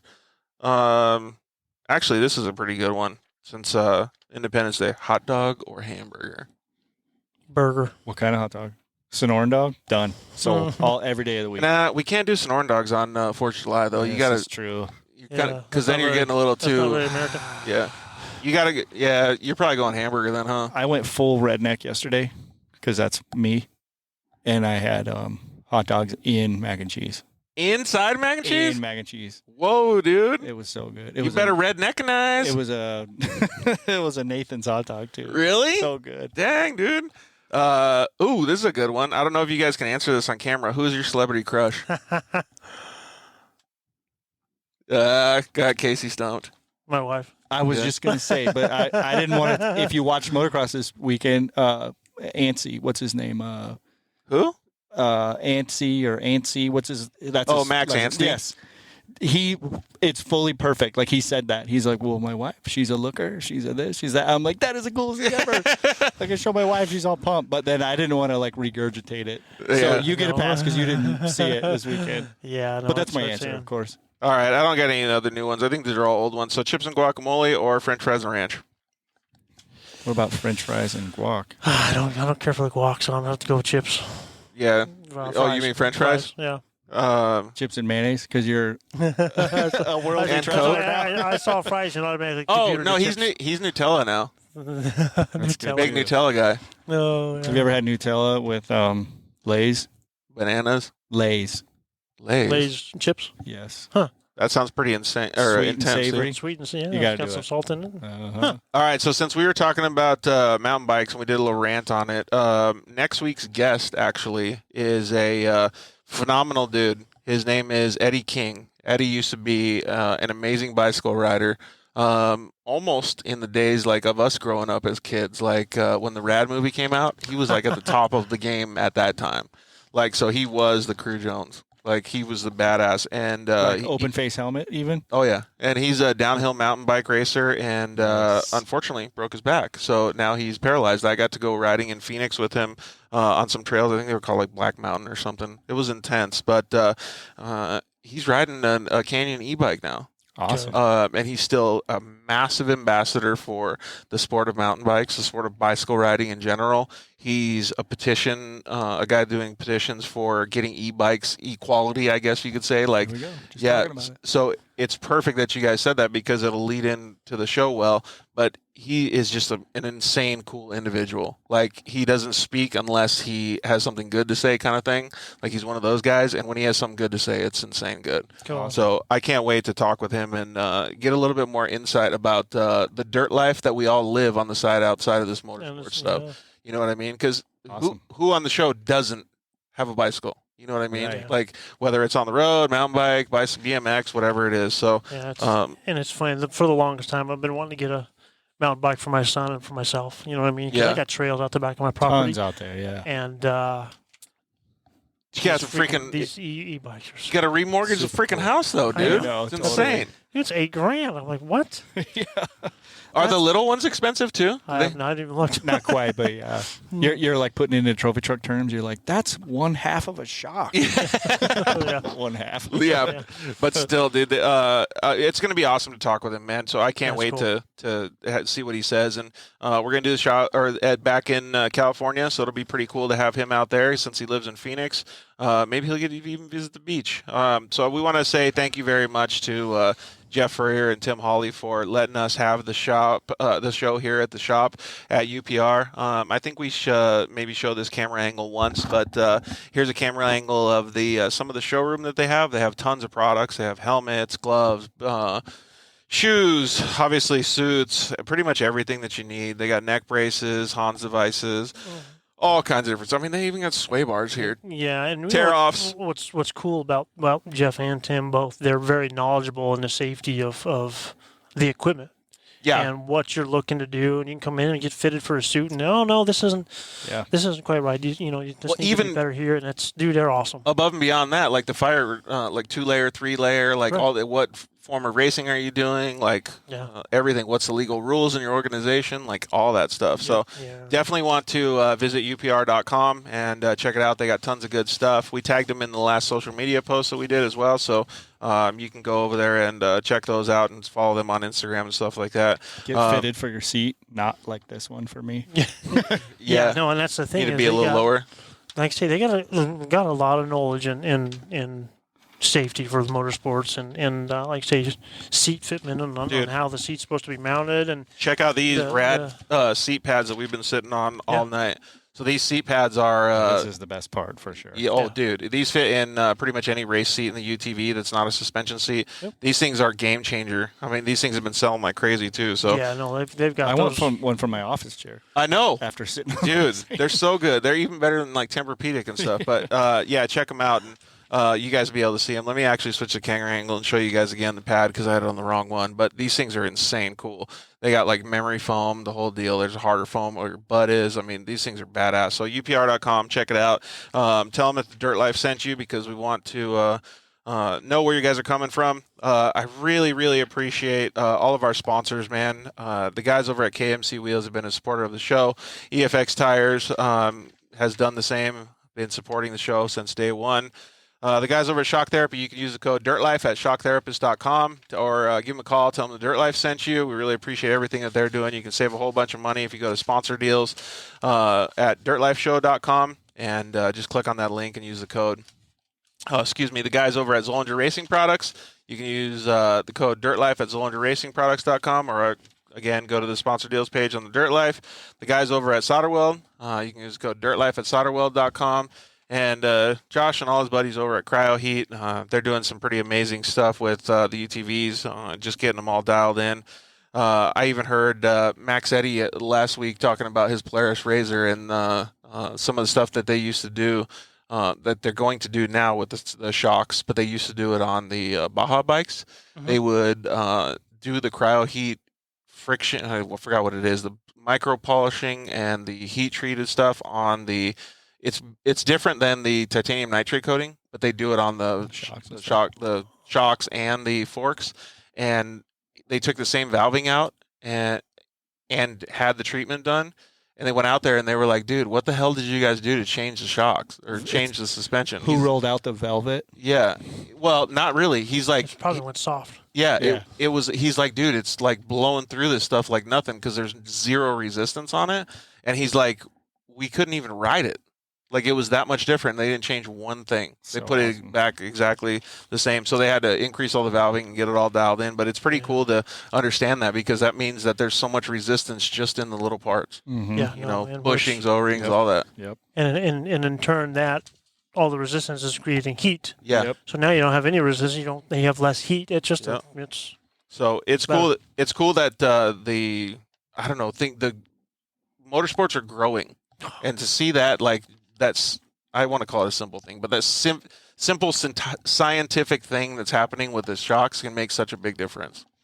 Okay, and then we really appreciate you guys hanging out. I'm sorry we had so many different technical difficulties today. We're going to see if we can maybe sponsor Jeff and get some new internet over here at his building. Maybe we can get our buddy Ray to replumb this whole thing with some fiber optic cables, so that way we can have more shows over here because it's a fantastic place to have shows. So we really appreciate you guys joining us and dealing with all the internet connection issues.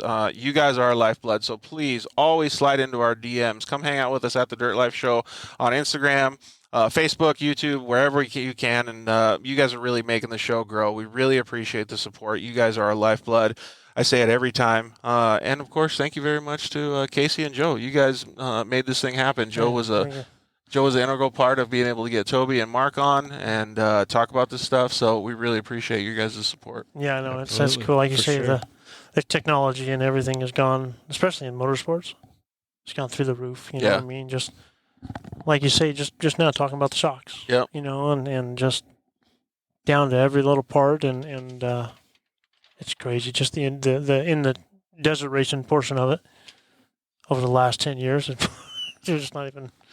It's pretty cool to see, though. It's crazy, and like I say, just learning the telemetry of the whole system and all the electronics in the trucks, and we go do our test run or whatever it is, and open up the laptop and download all the data out of it, and you can look at it in black and white, and you can see exactly what it's doing. And is there anything in trophy trucks like smart shocks or like buttons that you can press to change the valving or the? Justin Lofton, they have some stuff in his truck, in his old two-wheel drive Jimco. You know how they have like the oh shit button or whatever? Yeah, like the live valve. Yeah, whatever it's called, yeah. But I don't know how far that's progressed. It's so freaking cool though, man. The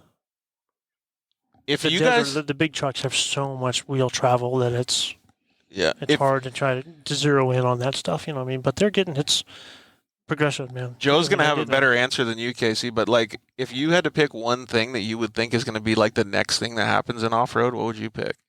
I'm already going through this in my brain. Oh, really? Because I have, I'm also an infrared thermographer. So I have a certificate for that or whatever. What the hell is that? So it's interpreting the heat transfer of an object and what it's doing for heat. That's like Bill Nye stuff. So what I'm already picturing, like, you told me you guys are monitoring the shock. Okay, cool. Is it oil? Is it friction? Is there a bushing bound up? If you had a live infrared camera on each shock, you could pinpoint it because you'll see the heat gradient where it is, where it's starting. I don't know. I just think I'll bet you F1 uses that for all kinds of stuff. Yeah, looking at brakes and it's nothing special that I do. That's not what I mean. But what I'm saying is, like, as soon as you understand how it transfers and how to read it, that would be a massive technology. You could use that gnarly, like just in looking at the way you cut gears or the way a bushing is, or the rubber leaning again. You know what I'm saying? Like the possibilities are endless. I just think it's that next evolution of fine tuning. I realize that, like, for off-road, okay, it's going to get muddy or dirty, whatever. Now it's all out the window. But in a perfect situation, remember what he was saying about, for on-road, you're looking for the 10th or the 100th. Dude. So, like, everything matters. And again, it's there's been off-road that's starting to get like that. Like, some races have been that close. Yeah, no, that's... especially if there's laps, I think. Yep. Like, if you're doing something multiple times. Yeah. No, it's... Where would you think is the future of off-road then, Joe? I would just have it's all in the electronics. You think it is? Yeah, it's crazy. We just to give you an example. Last year for Vegas to Reno, I rode with BJ Baldwin, and we went and did a day's worth of testing with ID Designs and James Lynn Motorsports, and we had the same qualifying loop that we were running, and we were playing with traction control. So cool. And did it blow you away? It was insane. Yeah. Insane. We went, and of course, we went way too far with the traction control. Yeah, well, and we could download the data and say, oh, okay, well, this, we screwed up. We'd go back and we kept, and by the end of the day, running the same exact course, same. No different suspension, nothing. Yeah, I think we picked up like 7 seconds. Holy smokes! So I guess maybe and the tire wear was noticeably different. It was like, and you didn't really feel it in the car. You didn't feel it riding. Right. You know what I mean? The only time we would really feel it is when BJ was like, okay, we're going to push. And it seemed like our tires would screw up when we were like really trying. Is it that whole like slow is fast kind of thing? Pretty much, you know what I mean? Gets a little sloppy maybe when he's pushing that hard. And he would mention to me that, he just stick it to the floor and he would feel the truck kind of pull back because the traction control was... That's got to be such a weird feeling. Working, you know what I mean? For a seat of the pants guy. And you go and you download the data and you're like, whoa. Yeah. Holy shit. Is that much faster from here to here compared to full throttle when you're just spinning the tires? Yeah. And the data didn't lie. Yeah, it's crazy. Yeah. That's crazy. The data acquisition is... Is traction control legal, though? Because I thought it wasn't in Best in the Desert. I don't know now. Like I say, before it wasn't. A bunch of people were trying it. We wouldn't race with traction control. It was only for qualifying. Dude, could you imagine traction control in a four-wheel drive? Holy shit, that would be badass. Yeah, no, it's... At some point, though, doesn't it, like, get too unobtainable? Like, now you're F1. I guess a trophy truck kind of already is. Like, what I'm getting at is that if I were an aspiring racer, I'd be like, I'll never get to that level because I don't have a $10 million budget. Well, that's like that's. Or wonder if like a guy like Furrier that's like so into the old school stuff, like if he would be like pissed off because the trucks would be so badass that you don't have to be a good driver to drive it. Like, you know what I mean? I do. Like, so that there's a whole different like way to look at it, right? Oh, these new guys, they just stick it to the floor and turn. Yeah. Hey, these are UTV guys though that we're talking about because these guys are the ones that are gonna enter that class with. So some of them might need the traction control. Right. Yeah. No, it's. Like I say, just it's technology. Technology just keeps going and going and going. And I couldn't agree more. Yep. Just. Do you consider the stuff like the cryo heat stuff and the metal treatment stuff? Do you consider that technology too, or you consider that different? Because that's kind of a mechanical technology, right? It's definitely technology, to a certain point on depending on the product that you're trying to to treat. You know what I mean? I know. I don't think you're going to reinvent the platforms. I think you're going to take the proven platforms and with the technology, tweak it all to the perfect. Like you said, with just take that tire, for example. The tire wear was way less because you weren't spinning it. Like, duh. Right. Now all of a sudden you can go longer than tires. Well, so that's where I was going. Like, my answer for the same questions is going to be the evolution, because these things are instrumental, but these things are going to happen no matter what we do, right? Yeah. Like, so that doesn't, the team has to be a part of that to adjust to what it is. But in my opinion, the future of it is adapting the logistical portion of the races to the growing portion of the team, like what is happening. Because once all that stuff comes to fruition, everything else changes. Your pit strategies change. Sure. Where you have tires deposited or picked up changes. Right. Like fuel strategies change. Everything changes, but that's a human element that is part of the process, not a technology element. Sure. So that part is where everybody's going to have so much trouble catching up, in my opinion. Yeah, no, it's definitely like you say, it's definitely a game of catching up. Like, see, I never imagined that I'd be sitting at the hotel room at night with a can of Red Bull on my laptop, looking at data and looking at all of this stuff that we're now. Yeah, instead of we have the capability to look at it. You know what I mean? It's just like, dude, instead of sitting there just jetting a carb. Yeah. You know, or wondering. I wonder what the. Yeah, no kidding, like right? you say, if so it's more data. Yeah, we had a fuel pump hiccup on us, and it automatically just the system's so smart it automatically just bam changed over to the second fuel pump. We had no idea. How cool is that? We had no idea until I was looking at the data. Redundant fuel pump. Yeah, badass. But there's redundant fuel pumps with their manual too. But that is exactly what I'm talking about, though. Those two examples that Joe just gave, he logistically had to adjust his whole mental capacity to go look at a computer now instead of being adjusting a carburetor. Yeah, totally. Now he has to say, okay, well, I don't have to feel the truck lose a fuel pump and switch it over with a switch. Now I have to know by looking at the data to be able to understand that I have to communicate back to the team that we've lost the fuel pump, and so now we don't have the redundancy anymore. Right. So that part of it, in my opinion, the human element is going to be the future. Yeah. Now all of a sudden, Joe's looking at TPS reports. Yeah, exactly. Yeah, no, it's just And Joe's going to get out of the truck. We got second because I didn't get the memo. Yeah. And it's same. Like that particular instance is okay. Well, why did it change? Because the fuel pickup jacked up, or because the amperage draw went too high. And you can look at all of that stuff. You know what I mean? So and cool. You can see all of a sudden fuel pump one, the amperage spiked up, and obviously something pissed it off. You know what I mean? And it's like, oh, okay, well, they're, it's just crazy. The technology is going. Somebody with the this is just off road. The formula. Oh, it's way better. IndyCar stuff. Dude. Somebody with the mechanical acumen that you have, though, Joe, it's really cool to see that data because you can put all of that stuff and plug it in together. Like if you're a newbie and you have to learn in that and you don't have any of that background of what it mechanically does with your hands before, it's going to be different for those guys. So maybe the young guys coming up, if they get with the right old timer and new school, I'm still pretty old timer. You know what I mean? They're going to get to that point to where that will be the change. Yeah, that's a good point. Is that the actual driver pilot is totally more versed in all aspects. Dude, that reminds me of that whole thing. Like Travis Pastrana, he did a video game contest, and the video game contest guy got to come out and drive a real car.